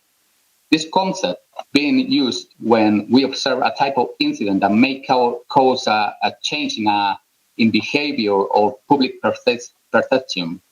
These red flag crimes need to be necessarily be serious, don't need to be necessarily be serious crimes, are usually related to uncivil or disorderly conducts. Therefore, the best way to detect these behaviors and avoid their aggravation is to work with all stakeholders, conventional or non-conventional. Among the works and initiatives that this police carry out, specifically with non-conventional stakeholders, we will name below 3 programs that have given a very positive result. The first program is the Agent Tutor Program. In short, it's one of the more results to support the educational community with the aim of promoting prevention and a sense of security among youngsters. It is a multidisciplinary program in which different professionals from the Municipal Resource Network participate. The Agent Tutor Program seeks to transmit a more visible, accessible, and familiar presence with all school-age groups, whose objective is to detect, identify, and respond as soon as possible to these red flag crimes. The second program is Neighborhood Watch Initiative. It's an initiative promoted by the Association of Neighborhood and Inhabitants of residential areas in the suburbs, composed mainly of foreign residents or owners of second homes. The objective is to share advice, produce and useful information with these residents to improve security in those areas and also connect regularly and directly with the police services. Also, its main task is to detect and report suspicious behavior. This initiative serves to communicate any type of incident, for example, medical emergency, fire, floods, infrastructures, etc. They are organized into different neighborhood groups led by a coordinator, and their function is solely and exclusively informative, communicating via email or using the WhatsApp, which is the main communication way, actually. The coordinator of these groups are volunteers, and we have had several cases of people with security experience, such as retired police officers from different parts of the UK, Germany, Holland, etc.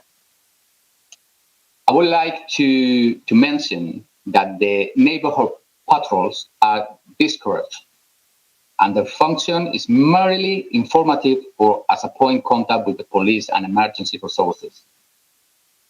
The last program that we want to talk, for us is very, very important, is the Radars program. The Radars program is dedicated to senior residents who live alone or with other seniors. Over 25% of the total population of Sabia are over 65 years old. A figure could double with the next 20 years.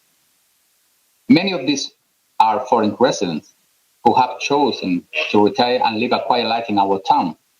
Many of these people may be living alone or without closely family in the area, which can lead to loneliness, insecurity, and vulnerability.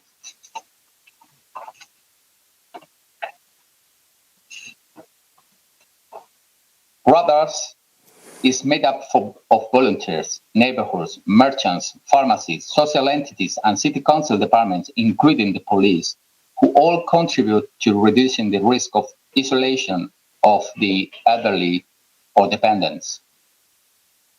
The main goal is respect for the elderly and joint work between the public administration and citizens to build a more human society, more supportive and committed to the environment.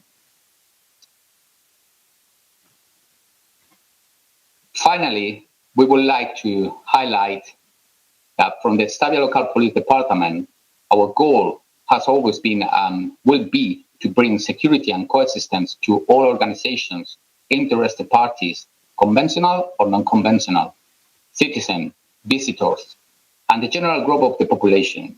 Our programs and initiatives have shown that this is the appropriate way to bring our police model closer to the citizens of any age, situation, and condition, with the result of greater collaboration on their part and translating into greater security in the urban environment of our locality. And basically that's it. Thank you very much to everyone from me and Jose Antonio, the chief of the police, the local police of Sabia. Now we invite you to continue participating and enjoying the rest of the conference in this great European Security Week, organized by Torino. Take care and stay healthy. Forza Italia. Grazie Torino. Ciao Fernando, grazie Fernando e José Antonio, sempre simpaticissimi e al di là di questo anche molto professionale e preciso nella Professional and precise in its project exposition that the city of Sabia has.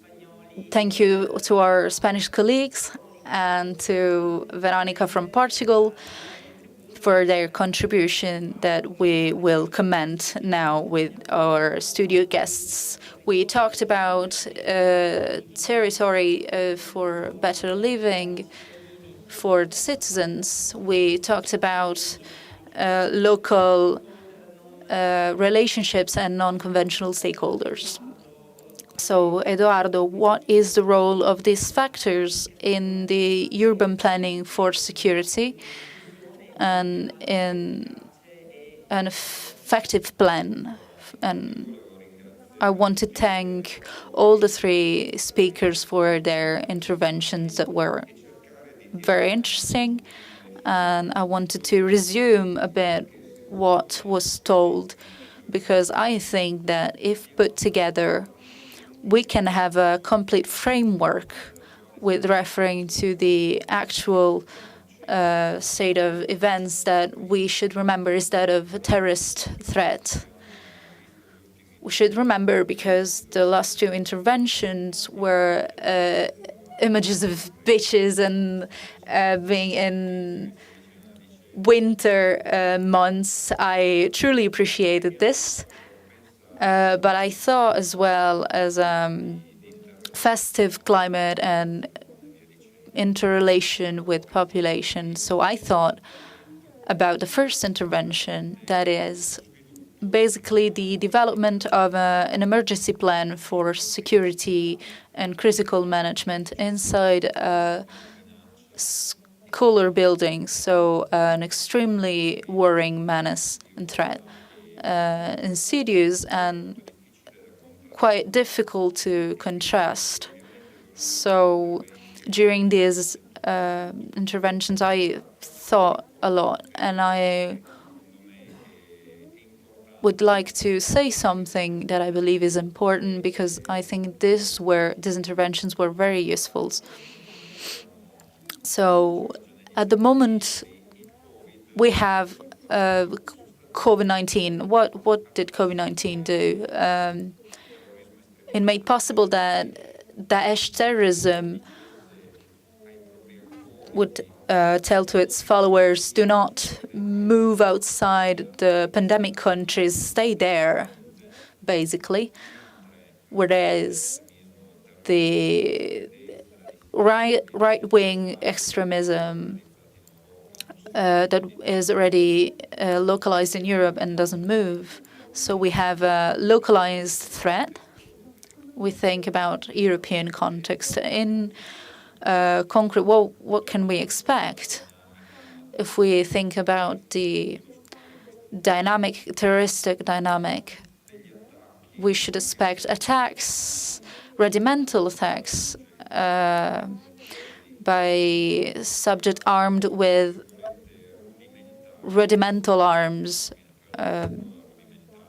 such as guns, which is maybe lighter than other arms. So attacks with regimental arms by non-formed subjects, non-adjusted subjects, maybe in hospitals, such as Daesh objectives or other terrorist organizations. And in pandemic times, I realized how important it is to strike singles and symbols or other peace islands, such as supermarkets. We should remember during the lockdown, going to shopping at a supermarket was as thought as going out and see someone. In this context, we see in the last interventions the police ability to interact in an active way with population. Now, terrorists that could do this regimental attack we mentioned could potentially, speaking about jihadist terrorism, that is the one that is usually spoken of in the media. Who could they be? They could be the so-called on-grow or on-wall subjects, so lone wolves.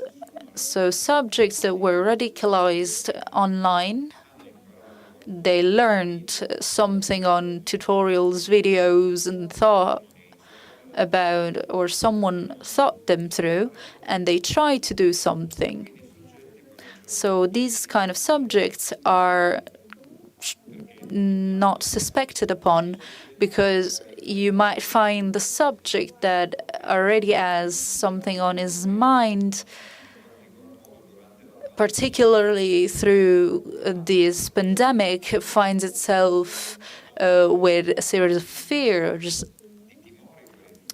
about future, and maybe finds itself finds an answer on terrorism that gives it a sense of community and how to solve certain problems. And here it is how terroristic propaganda, we shouldn't imagine that this terrorist propaganda is done with the terrorist attack, with many deaths. The Daesh, for instance, does a sort of soft religious propaganda, having healthy lifestyles. We don't see a message that is to be sent like, you have to come with us to do this. We give a favorable world interpretation. So to contrast these subjects, it is difficult to confront them with a control approach if you don't have a direct approach with the local population. So we see the Xabia local police, we interact with the community, and we understand their needs. We understand their viewpoints, and in certain areas we need police women to control, because the local citizens do not tolerate only policemen. When I was in the armed force, for instance, in Afghani context, it was fundamental to have women with us for a series of relationships with the local population. So here we can see the need for what concerns the new terroristic phenomena that is more and more a kind of brand. So the terrorist is not affiliated to a cell that is administrated in a terrorist camp and then sent away, but someone who's learned in the internet and then decides to acquire a certain vision of the world and wants to attack on it. So it's difficult to find these subjects. But how can we do this? Through the local population, through local support, through a policeman that could say, Dr. Mattiello has tried to grow hair and try to grow the mustache like D'Artagnan. What do you think? Do you think that this is weird? Or Dr. Mattiello maybe is a little weird and little freak?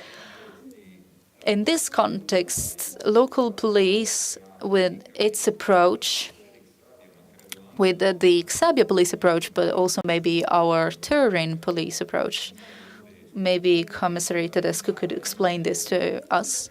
It's fundamental to have these detection ability of suspicious behaviors. Other point that is extremely important for the first French intervention was the ability to see the population ability to protect themselves in case of emergency. So it's fundamental to act in a certain way with the focus to reduce the number of victims. If I attack a school as a suicidal attempt, I expect to have 200 victims, or if I can, have 2. On the viewpoint of a terrorist appeal, once is if you die creating a big problem. Other thing is if you have to deal with subjects that can defend themselves, and so you risk your life and do not give assent to your death if you don't kill anyone. This is an appeal for terrorists because they create problems and to their cause. So in this context, it's important the citizens' ability to know how to handle this kind of threats. At the same time, I have another doubt, and then I will leave the floor to my colleagues, because I think we still have time for this. What I wanted to say is this. Let's imagine, and I was thinking about this, let's imagine the training of a school breakdown for police to explain to children, 5, 6 years old children, that see the training police operations, explain them how to behave and why do they have to behave in a certain way. Of course, there are certain problems that are extremely important. It's as well important to understand whether we could have a specialized training for police forces to have the ability to spot certain radicalization indexes. Because as I told earlier, if I dye my hair red, I wanted to enter in a certain movement and I could be dangerous. But if the local police does not have the ability to detect this detail, how do we do? Another thing is if there are the neighbor patrol, what if we give to local police a little awareness on the terrorist behaviors to give them a detection ability? Could it be possible? These are very interesting points because I believe that if on one side it could be very useful to have someone cooperate actively, on the other hand, I would say as a private citizen, if you tell me the name of a plaque, I will catch the thief. Otherwise, it's other thing is to say to citizens, watch out. If Eduardo dies a terror, then it could be a terrorist, because citizens then might think there is a risk of terrorism.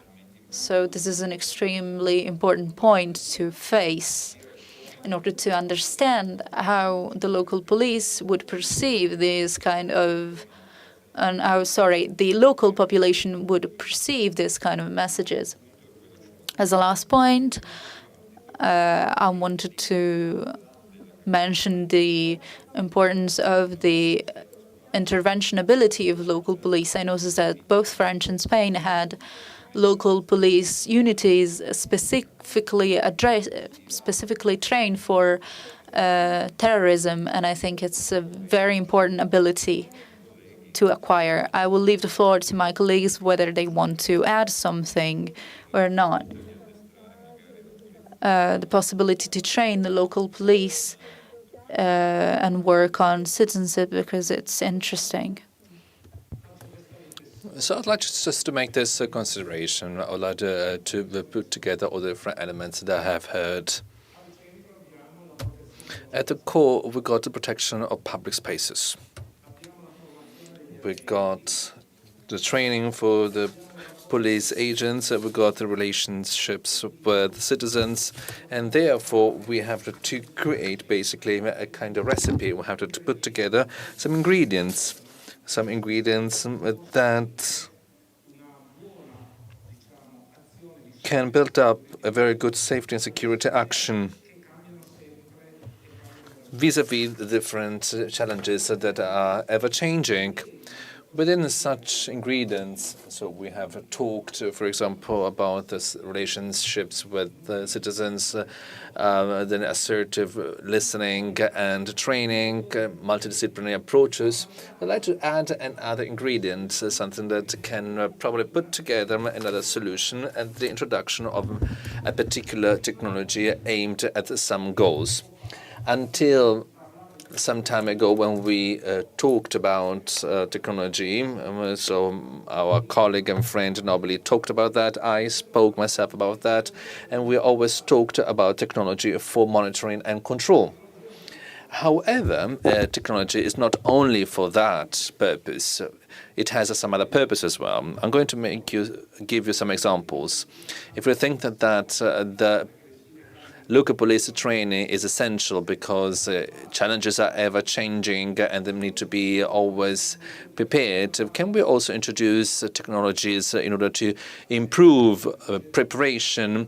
I think so, because in the Participatory project, we have seen in the academy that is going to take place in December.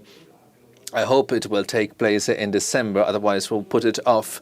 So we have introduced another kind of training methodology with virtual reality, and therefore people are living out real scenes, so they see also scenes just like in the video games where real 3D scenarios, so a real square, a real street, animated with people that are acting some particular roles. So both police agents need to cooperate and citizens that are scared because something has happened, or maybe also people that are performing some particular actions.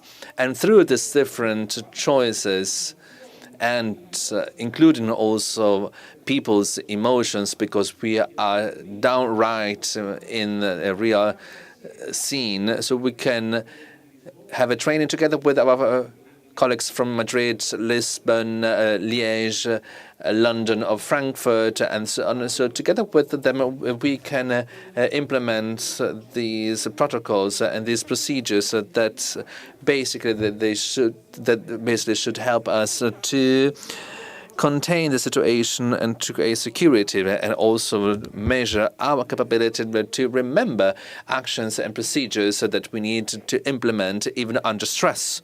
Because we have to remember, Eduardo, for example, was in Afghanistan, and so when you are under stress conditions, you may forget the right procedure, and you are much more exposed to risks, and you expose some other people to more risks. So virtual reality can also assist them in order to have a permanent and continuous supranational training at European level, so that we can always train people in real time, for example, for challenges that are ever changing. And I'm always talking about a violence situation and context. I'm talking about relationships with citizens, assertive listening.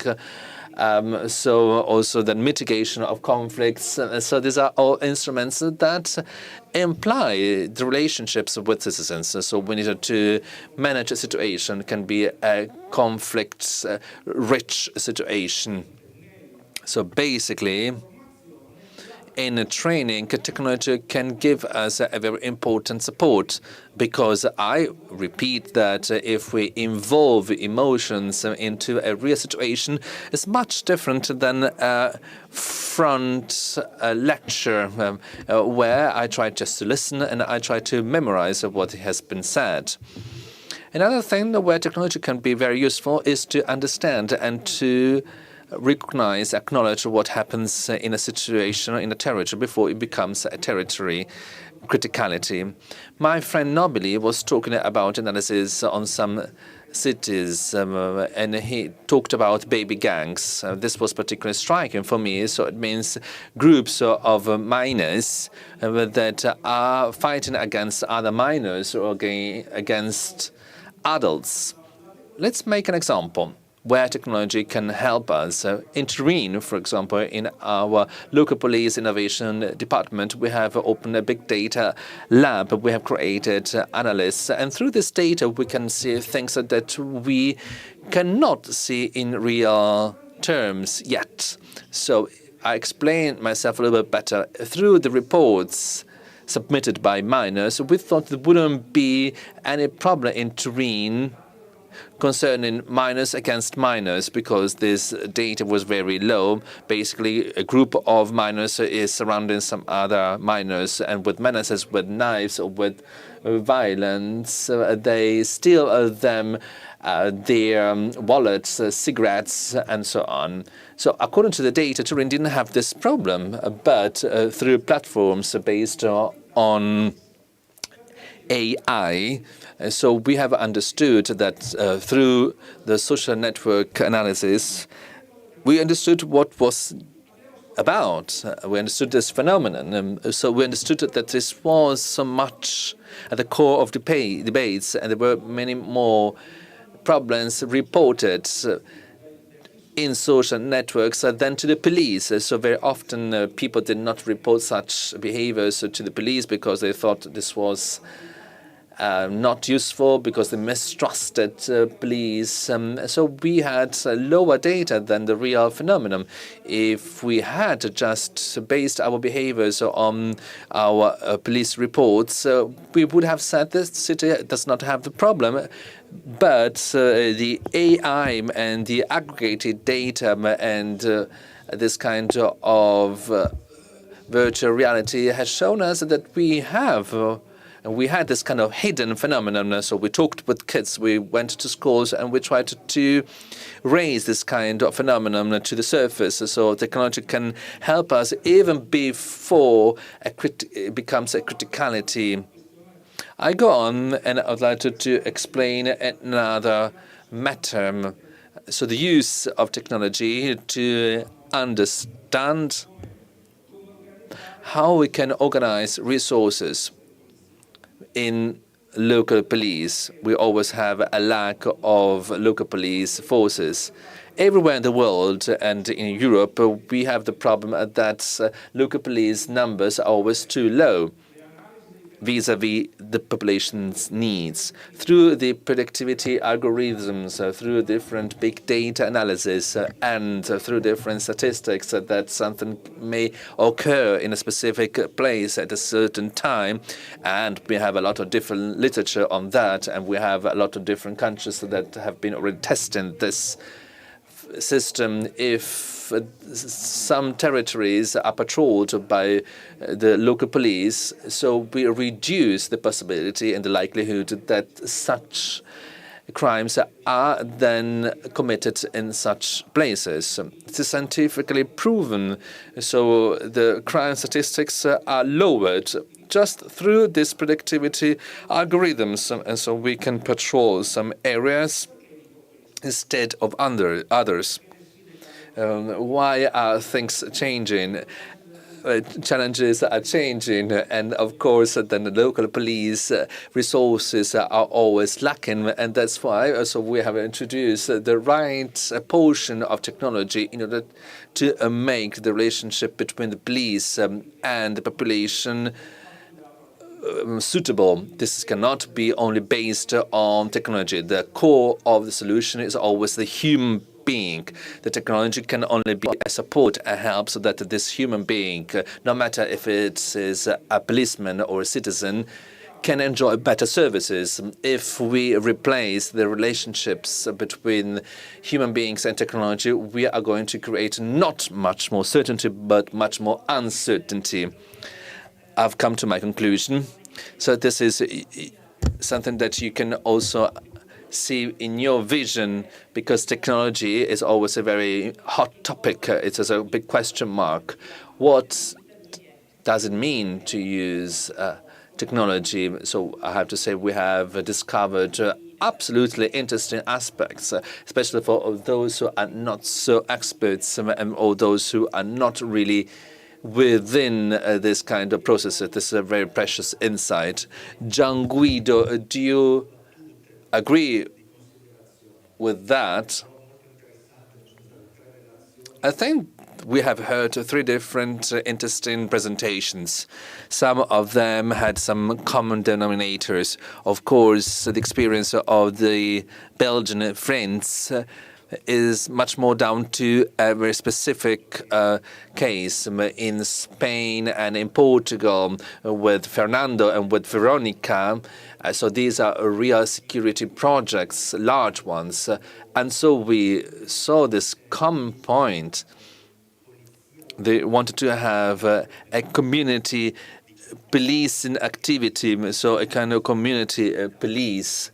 So a kind of interaction with the community. If I had had much more time, I would have liked to understand how. And I think in Veronica Nieves' presentation, this is quite interesting because today we have particularly focused on what to do, solutions, but the Portuguese experience, the one that I have partially seen and I have myself experienced together with our colleague from Lisbon, and the knowledge-based approach on the territory shows us that actually the police intervention is based on a solid and sound territorial knowledge. So the knowledge of the community, this is something that is performed on a multidisciplinary level. This is something essential according to me. I'd like to thank you so much for such contributions. Now we have our last virtual journey in this afternoon session. We're going to France for Jean-François Onat's speech. He is the consultant for the city of Nice in terms of security, urban security. We're going to launch his contribution. Thank you.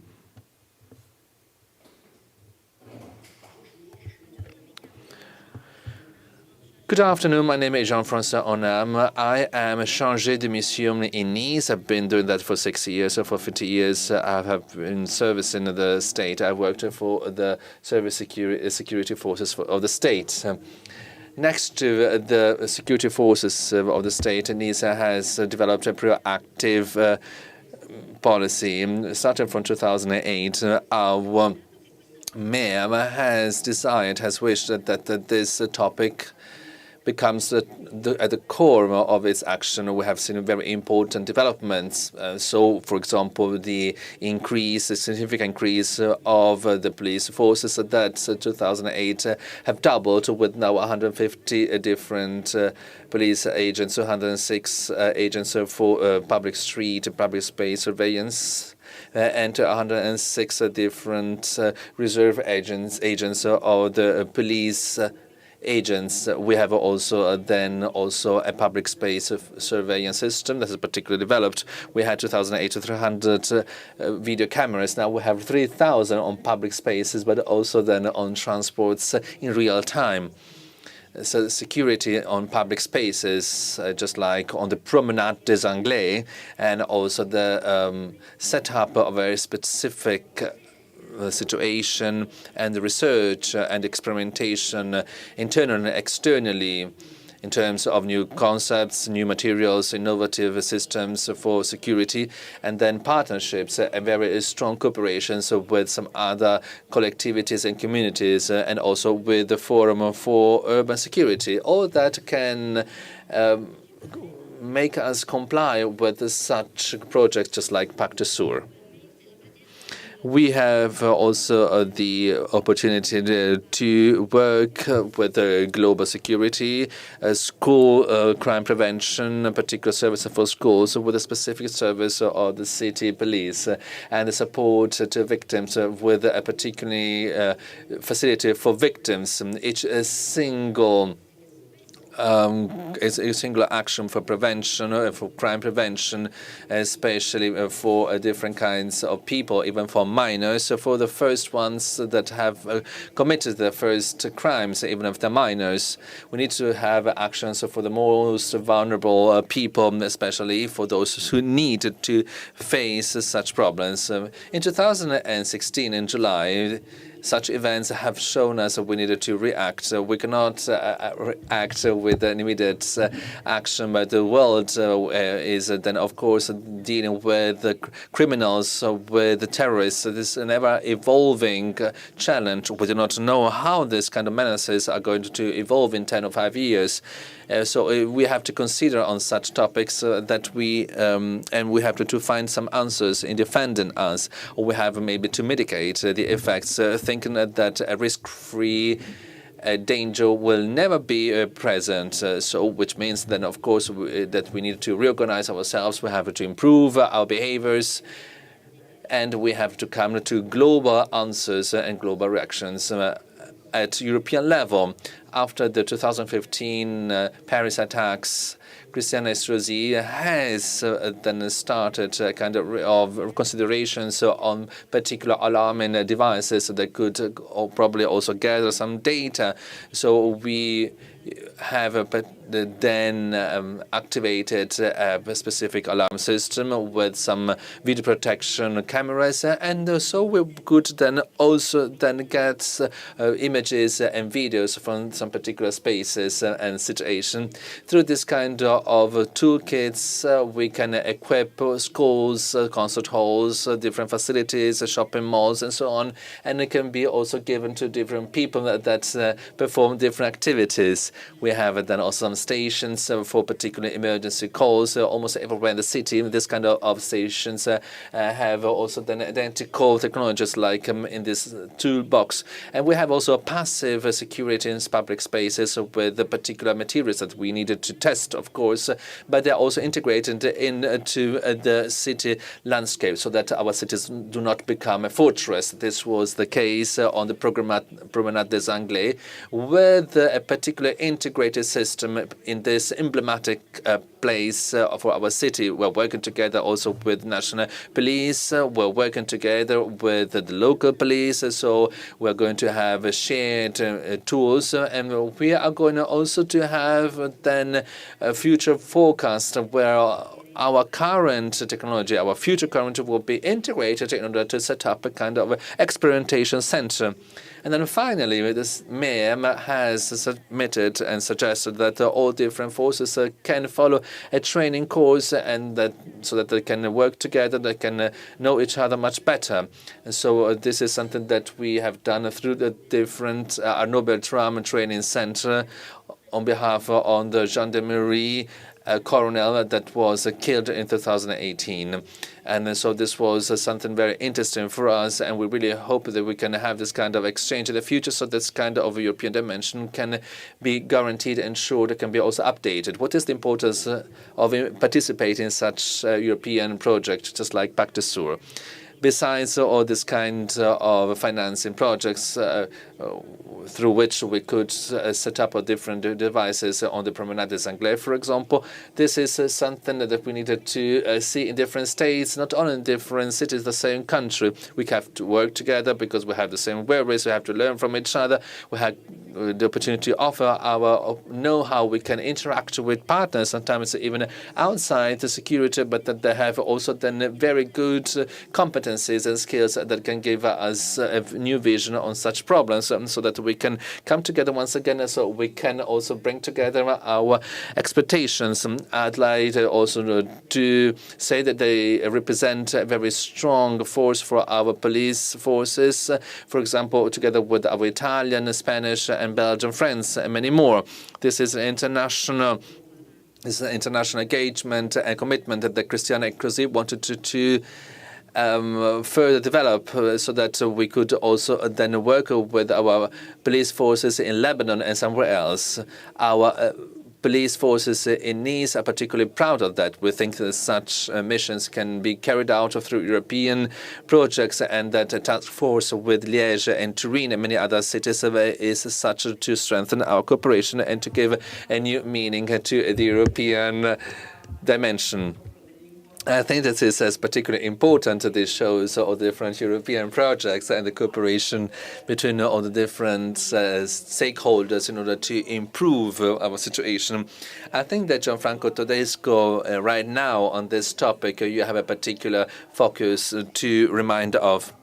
In conclusion, I would like to thank our French colleague that has shown us everything that has been done in Nice. But in conclusion, I would like to remind you of that, this cooperation for city police forces, which is unique in Europe, because we have just Interpol, we have the national police cooperation, but not for city police corporations. So this is the very first event, and my wish is that this kind of academy for local police forces on such topics, but also on some other topics, is permanent as a kind of integration system that today so far hasn't been developed so far. We need to have a permanent academy, because we need to have such a development all over different cities, because it's an itinerary academy. Very well. Today we have talked about an ever-evolving context according to the different local but also international scenarios, particularly the international scenarios. We have talked about inclusion, inclusiveness, but also then virtual reality, emotions, and integration. Let's say that the most important focus of our considerations, of our efforts and our work is and will be the human being, their emotion and their security and safety. Thank you so much for following us during this session. I'd like to thank the guests in studio, to thank Gianfranco Tedesco for this wonderful and very precious contribution. And we're going to meet tomorrow with session 4, with the menaces and the new growing threats from the different spaces that have come up due to the pandemic, with the lockdown and also the virtual context we're working in. We're going to talk about that tomorrow. I'd like to thank you so much. Thank you. Enjoy your evening.